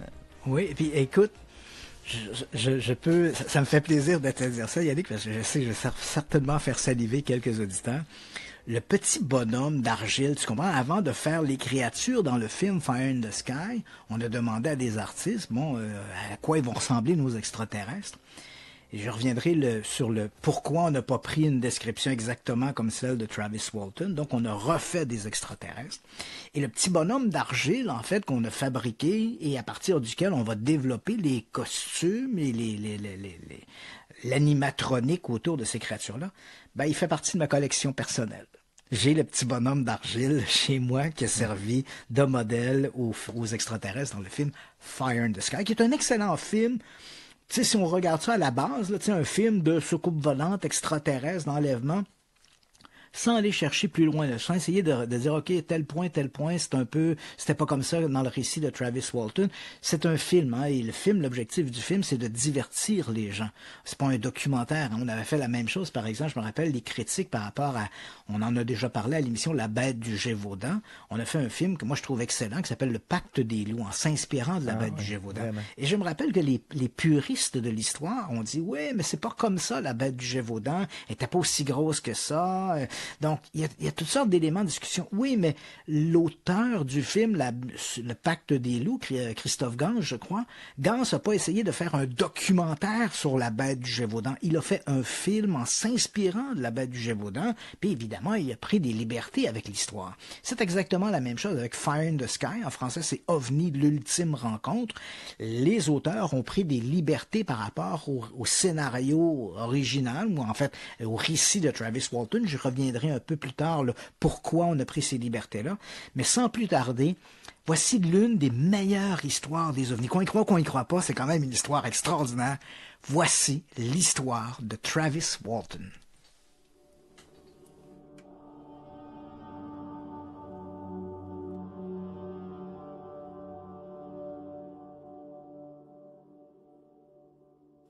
Le 5 novembre 1975, Travis Walton, Kenneth Peterson, Alan Dallas, Dwayne Smith, Steve Pierce, John Gullett et Mike Rogers, 7 adultes âgés entre 17 et 28 ans, se rendent dans la forêt nationale d'Apache Greaves, un secteur situé à l'est des montagnes blanches de l'Arizona, à une vingtaine de kilomètres au sud d'Heber.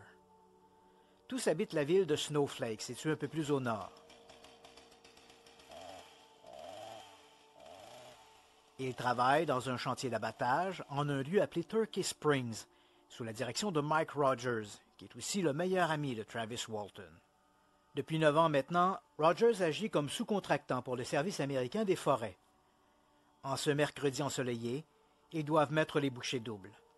Le contrat prévoit la coupe de 1205 acres de forêt pour le 10 novembre. Or, en ce 5 novembre, 5 jours avant la date butoir, les bûcherons accusent un sérieux retard. 3 mois plus tôt, Mike Rogers a obtenu une rallonge au contrat et, cette fois, il compte bien respecter les échéanciers.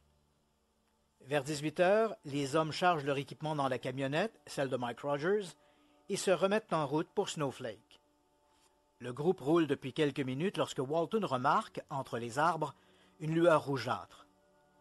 Il pense d'abord au soleil sur le point de se coucher, puis à un feu allumé par des campeurs. Ses compagnons ont aussi remarqué cette lumière. Celle-ci passe du rouge au jaune. Intrigué, Walton demande à Rogers d'accélérer. Puis, au détour de la route, la chose apparaît droit devant eux. Il s'agit d'un grand objet circulaire de couleur ambre. L'objet flotte en silence juste au-dessus de la cime des arbres, à moins de 25 mètres des témoins. L'engin fait 5 ou 6 mètres de diamètre par 3 mètres de hauteur. Il illumine la forêt d'une curieuse lueur jaune. Son aspect est celui de 2 grandes soucoupes placées l'une sur l'autre. Il est surmonté d'un dôme et, à sa base, les hommes voient distinctement des panneaux lumineux séparés par des montants verticaux. Alors que ses compagnons détaillent l'objet, Walton ouvre la portière et descend. Il s'approche de l'OVNI en faisant fi de ses compagnons qui lui crient de revenir. L'engin a commencé à s'incliner vers l'avant. Pendant un moment, Walton se met à l'abri derrière des troncs d'arbres. Il ressent une forte vibration, comme s'il se tenait près d'une génératrice électrique. Puis, alors qu'il rebrousse chemin en direction de la camionnette, un rayon bleu jaillit de la base de l'objet et le frappe à la poitrine. Walton a l'impression d'être électrocuté. Il perd aussitôt conscience. De la camionnette, ses compagnons ont tout vu. Le rayon bleu et Walton être projetés à 3 mètres plus loin. Persuadés qu'ils seront les prochains, ils prennent la fuite. Mike Rogers enfonce l'accélérateur et lance sa camionnette sur la route. Pendant plusieurs minutes, les hommes tentent de distancer l'engin, un agresseur dont ils devinent toujours la lueur à travers les arbres. 1 ou 2 kilomètres plus loin, la camionnette fait une embardée et s'immobilise au milieu de la route. Cet arrêt incite les hommes à faire le point. Faut-il continuer à fuir ou retourner auprès de Travis? Et s'il n'était que blessé ou agonisant? Mike Rogers et Kenneth Peterson sont d'avis qu'il faut s'assurer du sort de Travis, une proposition qui est loin d'enchanter leurs collègues. Néanmoins, ceux-ci consentent à les suivre. Hélas, lorsque les hommes arrivent sur les lieux, ils ne trouvent aucune trace de Travis. Ils réalisent qu'ils devront bientôt informer les autorités de cette disparition, avec tout ce que cela représente de suspicion. Qui croira leur histoire? Vers 19 heures, Mike Rogers met fin aux recherches. Les hommes remontent dans la camionnette et se rendent à Heber, l'agglomération la plus proche. À 19h35, Ken Peterson téléphone à la police. C'est Chuck Ellison, l'assistant du shérif du comté de Navajo, qui reçoit l'appel. À l'autre bout du fil, Peterson se contente de lui dire qu'un des gars est manquant. Il refuse de donner plus de détails. Ellison lui donne rendez-vous dans le stationnement de l'unique centre d'achat d'Heber. C'est là qu'il retrouve les bûcherons. Les hommes sont très agités. 2 d'entre eux pleurent en silence. En chef d'équipe, Mike Rogers prend les devants, expliquant les circonstances inusitées de la disparition de Walton. Il presse le policier de rassembler des hommes pour retourner le plus vite possible sur place pour ratisser les bois. Pour Ellison, l'affaire est trop irréaliste. Il contacte le shérif Marlon Gillespie qui débarque à Heber 1 heure plus tard. Il est alors 21 heures et Walton est manquant depuis presque 3 heures. La nuit est bien installée et dans les montagnes, la température chute rapidement. Au moment de sa disparition, Travis ne portait qu'un manteau léger. S'il est perdu en forêt, il risque de souffrir d'hypothermie. Mike Rogers se fait plus insistant. Il faut retourner sur les lieux de la disparition. Le shérif Gillespie, quoique sceptique, est de son avis. Pendant que Pierce, Smith et Goulet, lesquels refusent de retourner dans les bois, rentrent à Snowflake, Mike Rogers, Ken Peterson, Alan Dallas, le shérif Gillespie et ses 2 adjoints, Chuck Ellison et Ken Copeland, retournent sur le théâtre de la disparition. Ils fouillent les bois, refaisant chaque déplacement de Walton, mais ne trouvent rien. Vers minuit, le shérif décide de suspendre les recherches jusqu'au lendemain, mais celles-ci ne donneront rien de plus. Travis Walton semble s'être volatilisé. Dans les jours qui suivent, les habitants de Snowflake voient débarquer des journalistes venus des 4 coins du pays et même de l'étranger. L'histoire de ce bûcheron enlevé par une soucoupe volante trouve écho dans la presse nationale et internationale. Tous veulent savoir. À Snowflake, les sentiments sont partagés. Plusieurs pensent qu'il s'agit d'un vulgaire canular ou, pire encore, d'une manigance pour dissimuler le meurtre de Travis Walton. 5 jours après la disparition, le shérif Gillespie, toujours mitigé quant au sort de Walton, demande au bûcheron de se soumettre au détecteur de mensonges, le polygraphe. Le test est administré par Cy Gilson, un polygraphiste à l'emploi du département de la sécurité publique de l'Arizona. Les hommes doivent répondre à 4 questions. Avez-vous blessé Travis Walton mercredi dernier en après-midi? Savez-vous si Travis Walton a été blessé par un ou d'autres membres de votre équipe mercredi dernier? Savez-vous si le corps de Travis Walton a été enterré quelque part dans le secteur de Turkey Springs? Est-ce la vérité lorsque vous dites avoir vu un ovni mercredi dernier lorsque Travis Walton a disparu? 5 des 6 bûcherons passent le test haut la main. Le seul résultat non concluant est celui d'Alan Dallas. Il faut savoir qu'au moment du test du polygraphe, Alan Dallas avait déjà un passé criminel. Il avait été impliqué dans des délits mineurs et les autorités le suspectaient de vendre occasionnellement du cannabis. L'environnement policier, on le comprend, le rendait nerveux, d'où sans doute le résultat ambigu de son test. Pour Cy Gilson, cette ambiguïté n'est pas vraiment significative. De façon générale, le polygraphiste est satisfait des résultats. Il est convaincu que ces hommes disent la vérité lorsqu'ils parlent de l'épisode de l'OVNI et du rayon bleu qui aurait zappé leur ami. Le shérif Gillespie annonce les résultats à la presse et ajoute qu'il n'y a aucun doute que les bûcherons disent la vérité. « Je suis persuadé que ces 6 hommes ont bel et bien vu un ovni, dit-il. » Le même jour, un peu après minuit, Grant Neff, le beau-frère de Travis Walton, il a épousé sa sœur Allison, reçoit un curieux coup de téléphone. À l'autre bout du fil, une voix étouffée lui dit « C'est Travis. Je suis dans une cabine à la station-service de Heber. J'ai besoin d'aide. Viens me chercher. » Depuis quelques jours, les Walton sont victimes de ce genre de plaisanterie. En entendant ce message, Neff n'est qu'à moitié surpris. Mais comme il s'apprête à raccrocher, son interlocuteur crie dans le combiné « C'est moi, Grant. Je suis blessé, j'ai besoin de ton aide. Viens me chercher. » Cette fois, Neff a reconnu la voix. Aucun doute, c'est bien Travis. En compagnie de Dwayne Walton, le frère aîné de Travis, arrivé de Phoenix pour prendre part aux recherches, Grant Neff roule jusqu'à Heber où il retrouve Travis. Il est assis devant la cabine téléphonique. Il a la barbe hirsute et il est amaigri. Il porte les mêmes vêtements que lors de sa disparition. Sur le chemin du retour, il parle vaguement de son enlèvement et de créatures étranges qui l'auraient terrifié. Il est stupéfait d'apprendre que 5 jours se sont écoulés depuis sa disparition. En matinée, le monde entier apprend la nouvelle.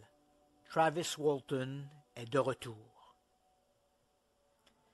Malgré cette réapparition quasi miraculeuse, le bûcheron reste introuvable, tant pour les journalistes que pour les autorités désireuses de l'interroger.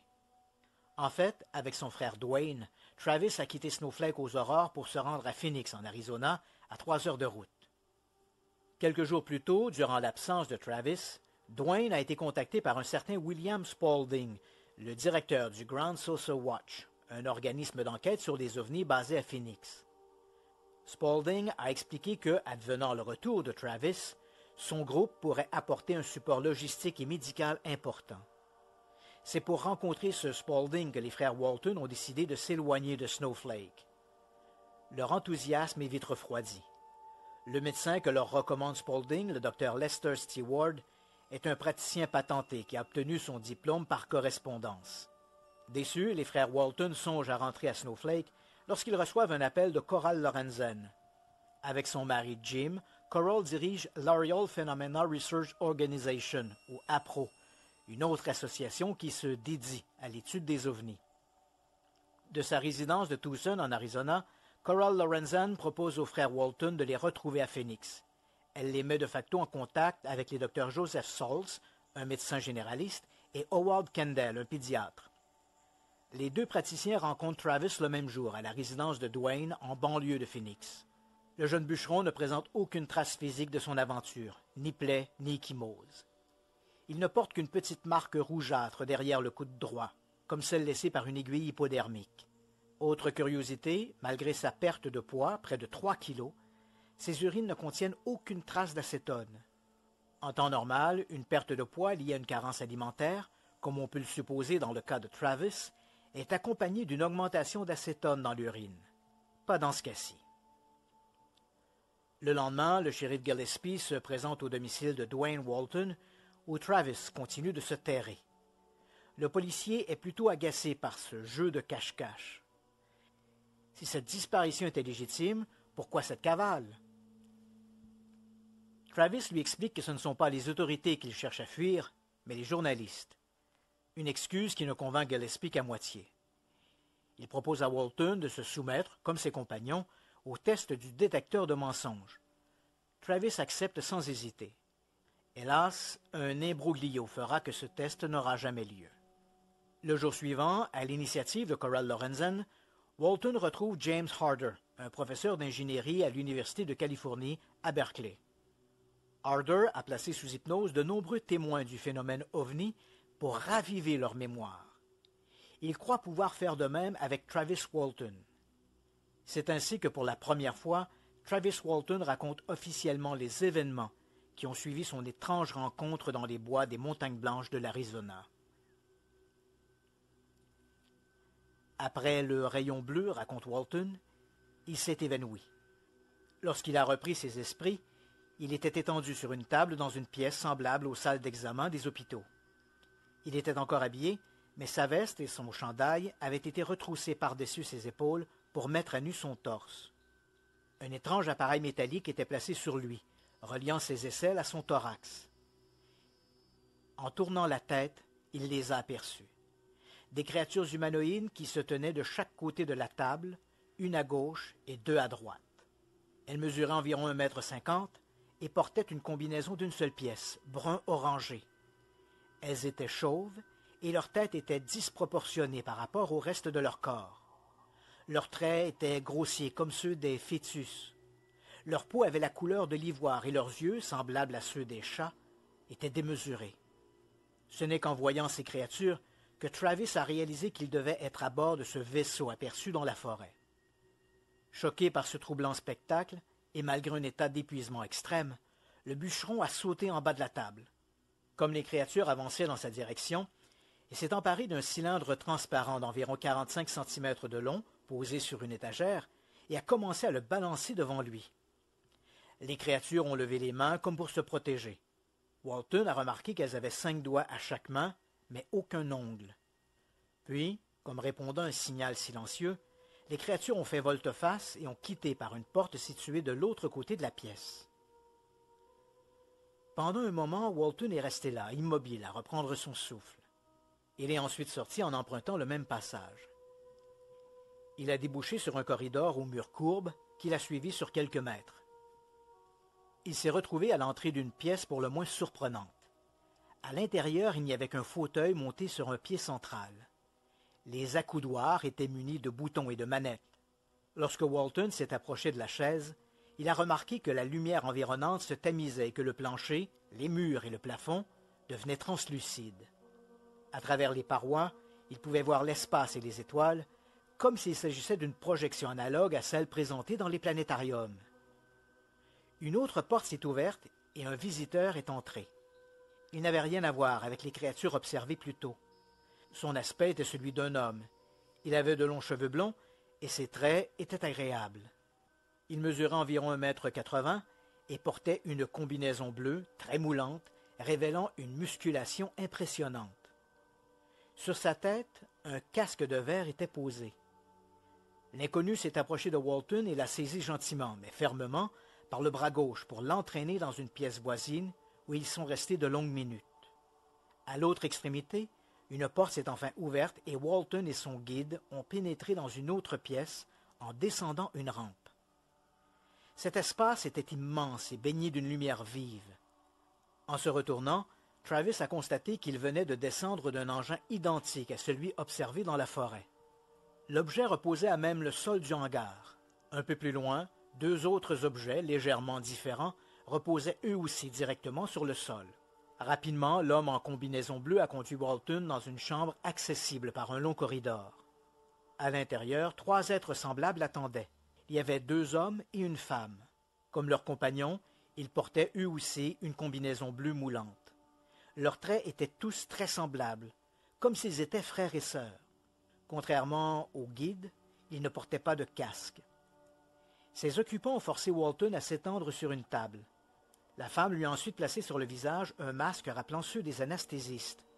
Walton a voulu le repousser, mais a perdu conscience avant même d'avoir pu compléter son geste. Lorsqu'il a rouvert les yeux, il était étendu sur la chaussée à l'ouest d'Heber. Ce n'est que plus tard, en discutant avec son beau-frère venu le chercher à la station-service, qu'il a appris que 5 jours s'étaient écoulés depuis sa disparition. Ce récit est identique à celui qu'a confié Walton à son entourage au lendemain de son retour et dont il se rappelait consciemment. Les séances d'hypnose de James Harder n'apportent donc rien de neuf. Travis Walton ne variera jamais d'un iota son histoire. Dans les mois qui suivent, l'affaire Walton occupe tout l'espace ufologique. Les divers groupes qui se consacrent à l'étude des ovnis se lancent dans une guerre des mots. Pour les uns, l'histoire n'est qu'un énième canular perpétré sur le dos des extraterrestres. Pour les autres, il s'agit de la plus extraordinaire affaire d'enlèvement depuis Betsy et Barney Hill, survenue en 1961 dans les montagnes blanches du New Hampshire. Sur le plan légal, les autorités ne trouvent aucune preuve d'une supercherie ni d'un enlèvement extraterrestre. Là aussi, les sentiments sont partagés. Si le shérif du comté de Navajo, Marlon Gillespie, reste persuadé que quelque chose d'étrange est survenu dans les bois de Turkey Springs, le marshal de Snowflake, Sanford Flake, croit au contraire que toute l'affaire n'est qu'une arnaque. Supercherie ou non, ni Walton ni ses compagnons ne seront jamais accusés formellement de quoi que ce soit. En juillet 1976, Travis et ses compagnons se partagent la somme de 5 000 $, récompense du concours Blue Ribbon, organisé par le tabloïd américain National Enquirer, à qui Walton a donné la primeur de son aventure, et ce, pour la meilleure histoire d'OVNI de 1975. 2 ans plus tard paraît The Walton Experience, signé Travis Walton. 15 ans plus tard, ce même ouvrage servira de canevas au scénario du film OVNI, l'ultime rencontre, Fire in the Sky.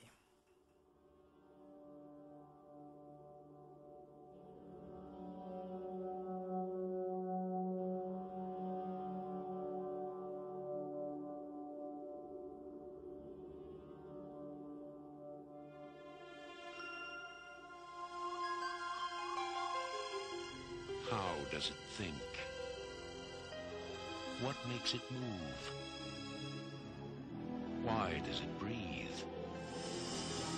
Questions anyone would ask about a man if they'd never seen one before. So for 5 days, a man was borrowed.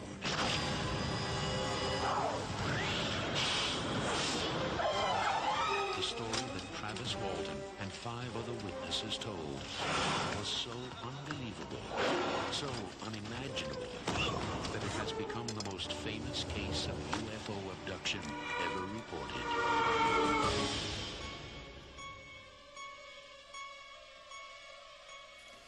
Quelle histoire formidable, Christian, celle de Travis Walton. J'ai une question à te poser. Est-ce qu'on a récupéré, je sais pas moi, des petits fragments de quelque chose d'inconnu sur Terre qui fait en sorte que quand on a étudié ça, on s'est dit, tabarouette, ça vient pas de chez nous? Je sais pas moi, des fluides? Non, et justement, tu me prends de vitesse. Ah, c'est un gars de même.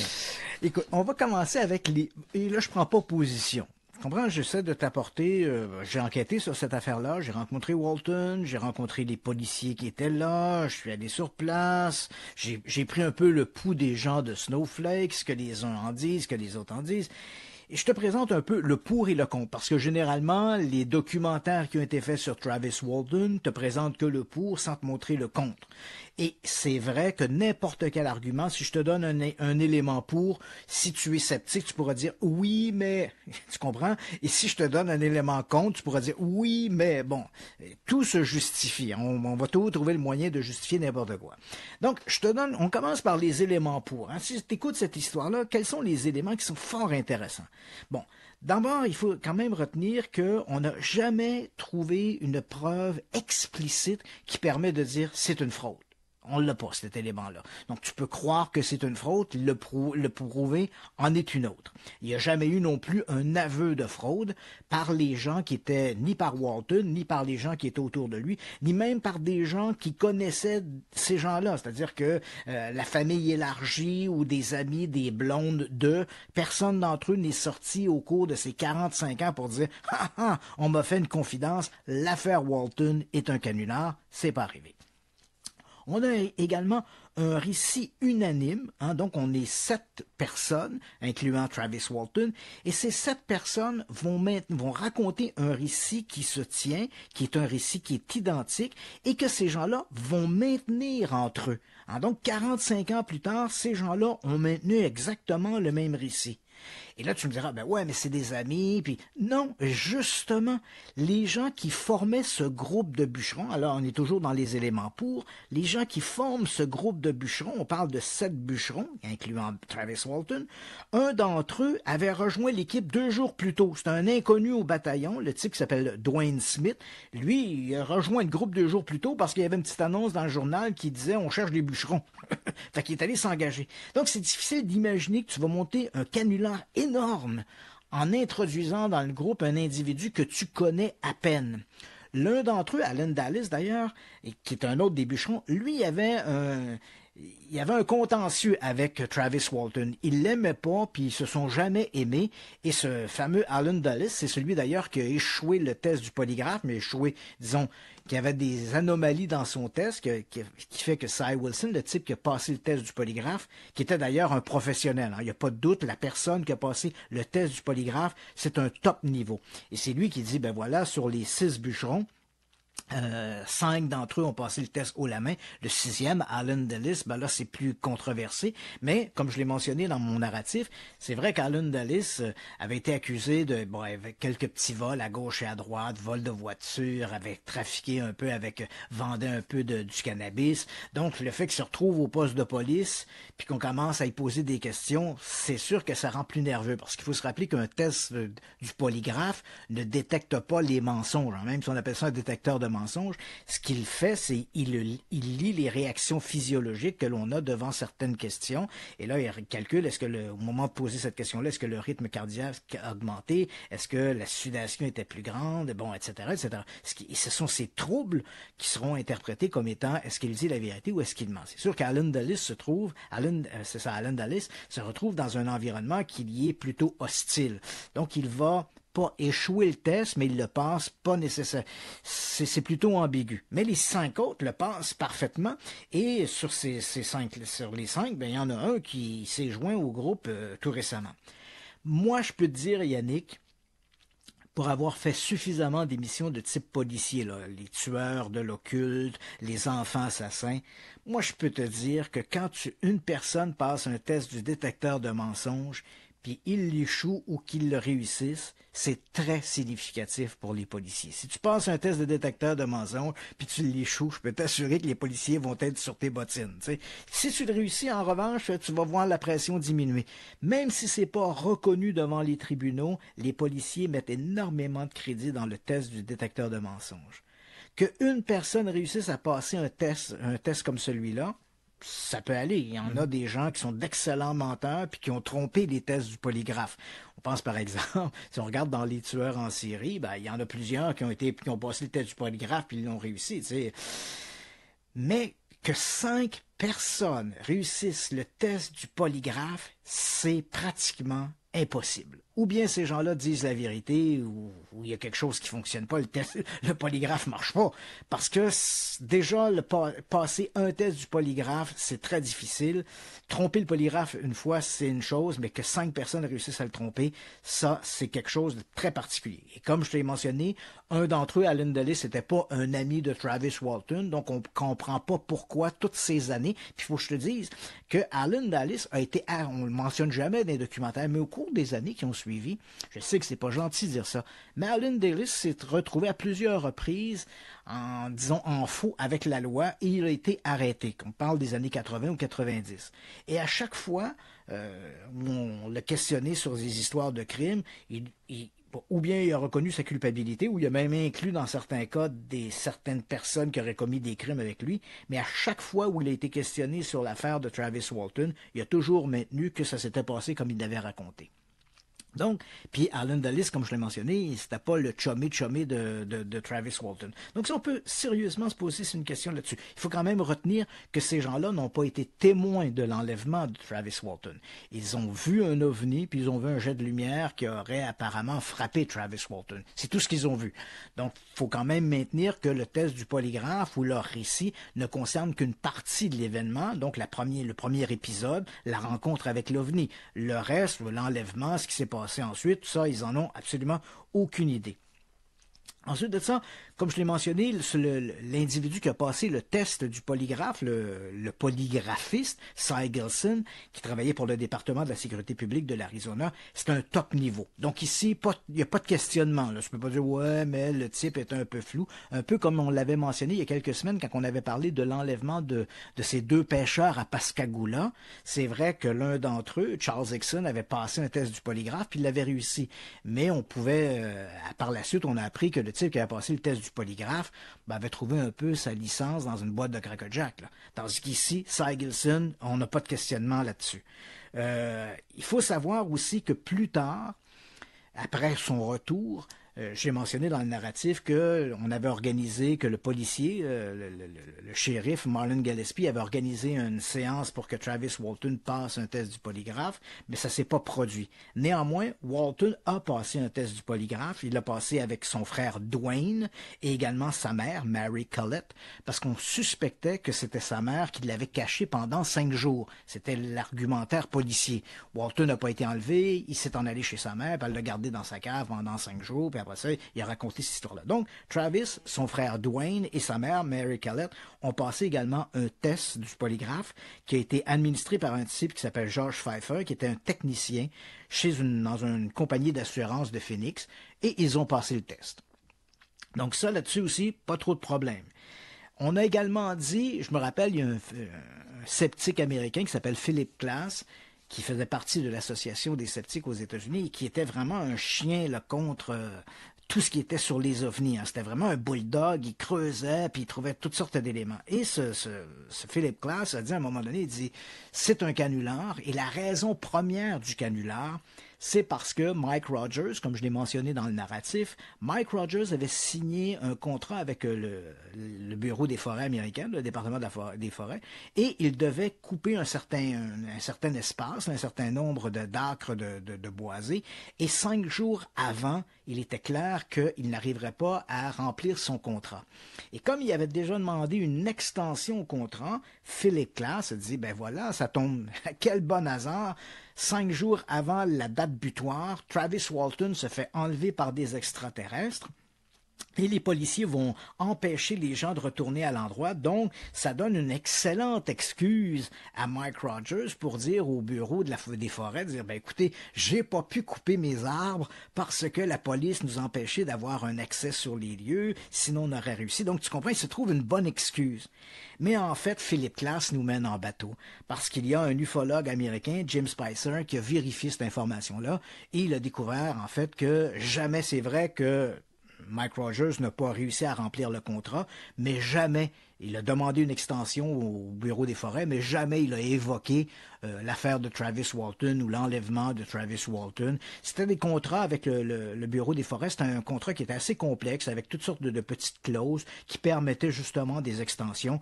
Donc, les gens n'avaient pas besoin d'aller aussi loin que ça, de créer un enlèvement extraterrestre pour demander une extension au contrat. Donc, ça, c'est de la foutaise. T'sais. Donc, ces éléments-là, elles font excessivement réfléchir. Hein?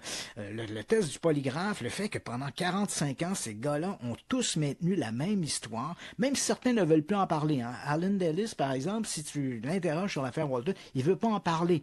Mais ils disent pas que c'est une fraude, ils disent « je veux pas en parler de ça ». T'sais. Donc, ces gens-là ne sont jamais revenus sur leurs paroles, jamais. Ce sont des éléments qui amènent à réfléchir, et avec raison. En revanche, ce que ne te disent pas les documentaires sur les ovnis, c'est qu'il y a quand même quelques points faibles là-dedans. Quand les policiers sont arrivés sur place, ils ont trouvé aucune trace mentionnant une histoire de... Quand ils arrivent donc sur le terrain où Walton a disparu, et ça répond à ta question, il n'y a absolument aucun élément qui est là. Il n'y a pas de radioactivité, il n'y a pas rien, il n'y a pas de brûlure, rien. Ils n'ont même pas mis une petite puce dans l'eau où le soleil va pas, là? Non, il n'y a absolument rien. Plus tard, on dira, les amateurs d'ovnis diront « ouais, on aurait prélevé des échantillons de sol, puis on aurait trouvé des matériaux ferreux en plus grande quantité. » Mais il faut savoir que ces échantillons de sol ont été pris sur place 40 ans après les événements. Donc, la même région a été dévastée par des inondations, des éboulements. Il y a eu également un feu qui a brûlé une partie de cet endroit-là. Donc, tu comprends, prendre des échantillons du sol 40 ans après l'événement, pouf, pouf, pouf, ça ne veut absolument rien dire. Mike Rogers a raconté que des gens seraient venus puis auraient fait des prélèvements, on aurait détecté des variations électromagnétiques ou radioactives. Ça n'a jamais été démontré. Les policiers ne se rappellent pas de ça. Donc, Mike Rogers a beau raconter cette histoire-là, elle n'est pas appuyée par absolument rien. Il faut savoir que les frères Walton, Dwayne et Travis Walton, étaient ce qu'on appelle des repeaters. Quand Walton dit « j'ai été enlevé par des extraterrestres », c'est quand même la 10e fois qu'il voit des ovnis. Là. Tu comprends? Lui et son frère Dwayne, depuis leur adolescence, voient des ovnis quasiment tous les mois. Donc ça, c'est un peu surprenant. Là, ensuite, arrivent d'autres éléments qui sont un peu questionnables. Le récit de Travis Walton, son récit tient davantage d'une espèce de fantasme de science-fiction des années 70. Hein? Les extraterrestres avec des combinaisons orangées, ça nous rappelle un peu la série Les Envahisseurs. Quand ils rentrent dans la pièce, l'extraterrestre avec son costume en lycra moulant bleu, blond, avec son casque qui ressemble à un aquarium, ça fait un peu ridicule. Et là, quand il s'approche de la chaise avec des boutons sur les accoudoirs, tu l'as deviné, hein, on dirait quasiment la chaise du capitaine Kirk dans Star Trek. Tout ça est excessivement risible, ridicule, tellement ridicule que lorsqu'ils vont faire le film Fire in the Sky, le scénariste, qui est Tracy Tormé, et le réalisateur, qui est Robert Lieberman, vont complètement changer l'épisode à l'intérieur de l'OVNI, parce que de leur propre dire, si on avait fait un film en présentant ça au public, ça aurait été une comédie, tellement que c'était ridicule. Il faut savoir ici aussi que le récit de Walton est relativement simpliste. Hein? Il y a des bonhommes autour de la table, je me lève, je m'en vais dans la pièce, il y a une chaise, après ça je vais dans une autre pièce, on me couche, puis merci, bonsoir. Ça fait peu d'événements pour 5 jours, ça. Tu sais, il a disparu 5 jours, et ce qu'il raconte, en fait, tient dans un épisode de 20 minutes. Donc on peut se questionner sur d'où vient tout le reste.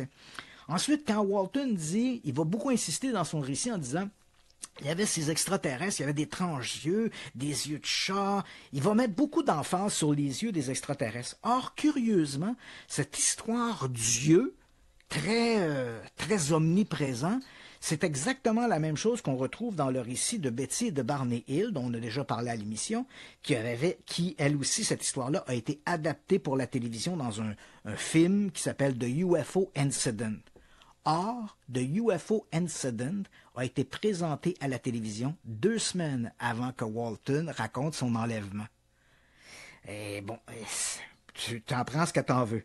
Il faut savoir que les policiers sur place, il y avait deux policiers. Il y avait Marlon Gillespie, qui était le shérif, qui était du comté de Navajo, et il y avait le marshal, qui était Sanford Flake, qui était le policier, le chef de police de Snowflake.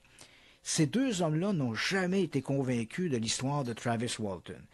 Marlon Gillespie disait « Je crois que ces gens-là ont vu quelque chose dans le bois, ils ont probablement vu un ovni, peut-être même un jet de lumière frapper Travis Walton, mais que Walton a été enlevé pendant 5 jours par les extraterrestres, ça, il était loin d'être convaincu. Même certains ont avancé l'idée que comme on avait trouvé une marque, puis ça peut être n'importe quoi, mais on avait trouvé derrière le coude de Walton une petite marque qui ressemblait un peu à une piqûre hypodermique. D'ailleurs, c'est la seule marque que Walton avait. Je l'ai mentionné également dans le narratif. Le fait qu'il n'y avait pas d'acétone dans son urine, ça a sérieusement fait réfléchir les médecins qui l'ont évalué en disant, écoute, si ça fait 5 jours que tu es dans le vaisseau spatial, tu as perdu du poids puis tu n'as pas mangé, il devrait y avoir de l'acétone dans l'urine, ce qu'il n'avait pas. Et la marque sous le coude, il y a même un des policiers qui a dit, peut-être que Walton s'est piqué un peu, puis il s'est piqué avec peut-être des substances hallucinogènes, puis il a rêvé le reste, tu comprends? Parce qu'il n'y a aucune trace physique de ce que Walton raconte. Il n'y a pas d'échymose, il n'y a absolument rien. Et les policiers vont rester excessivement sceptiques par rapport à ça. Le plus dommageable, au moment où Walton se fait enlever, il y a évidemment cette histoire-là du bûcheron enlevé par une soucoupe volante, ça attire des gens. Et ça va notamment attirer des gens d'une organisation de Phoenix qui s'appelle le Ground Saucer Watch, et un des enquêteurs s'appelle Fred Sylvanus. Sylvanus rencontre Dwayne Walton, le frère de Travis, et il rencontre également Mike Rogers. Et ça me fait toujours un peu tiquer quand tu vois des documentaires sur l'enlèvement de Travis Walton. Là, t'as Mike Rogers qui nous joue en fait un numéro du gars très émotif. Hey, on a enlevé Walton. Mais quand tu écoutes le témoignage de Fred Sylvanus, puis Sylvanus, il y a les enregistrements audio, c'est pas comme ça que ça se passe. Quand Walton a disparu dans les jours qui ont suivi, en fait 2 jours après son enlèvement, Sylvanus se rend à Snowflake, rencontre Dwayne Walton et Mike Rogers, et ces gens-là sont tout à fait amusés par cette histoire-là. Et ils se mettent à raconter « Ah ouais, Travis, il va revenir. » Il n'y a aucune inquiétude. En fait, Sylvanus va dire, la seule inquiétude que semblait avoir Mike Rogers, c'était pas que son ami avait disparu puis qu'il avait été enlevé, c'était, il se demandait, comment on va faire pour dire au bureau des forêts que je peux pas continuer à couper du bois? Mais il était pas du tout préoccupé par le sort de Walton. Ouais. Dwayne Walton non plus, il disait, mon frère est disparu, il va revenir. Les extraterrestres sont fins, vous allez voir, là, ça sera pas long, il va revenir. Il y a pas de stress. Il reste 1 minute à peu près, Christian. Et quand ils vont rencontrer la mère de Walton, exactement la même chose. Son fils a disparu, mais dit, non, les extraterrestres, ils sont fins, ils vont ramener Travis, inquiétez-vous pas avec ça. Donc, tu as toutes sortes d'éléments comme ça, puis là, il reste 1 minute, mais j'en aurais d'autres à dire. Donc, tu vois, il y a un contrepoids à l'affaire de Travis Walton qu'on ne voit jamais, mais jamais dans les documentaires sur les ovnis. Alors, on laisse les gens décider, Travis Walton a-t-il réellement été enlevé pendant 5 jours par des extraterrestres, ou est-ce qu'on est en présence d'un extraordinaire canular? Peut-être pas sur l'observation de l'OVNI ou le rayon bleu, mais sur l'enlèvement lui-même. Donc, il y a des ambiguïtés, des éléments forts, des éléments faibles. Et pour arriver à tirer une conclusion, il faut vraiment tout mettre dans la balance. Je vais l'écouter ce soir. Il est disponible sur Amazon Prime. C'est un excellent film quand même. Ouais. Un gros merci. Christian Page, je te souhaite de passer un beau week-end ainsi qu'aux auditeurs. Et on se rejoint vendredi prochain. OK, ciao. Salut, bye-bye. Radio X Files. Radio X. Marceau le soir, présenté par Bière sans limite. La livraison de bière et de vin est disponible partout à Québec grâce à J. Martel. 7 jours sur 7 jusqu'à 21h. Bière sans limite.com.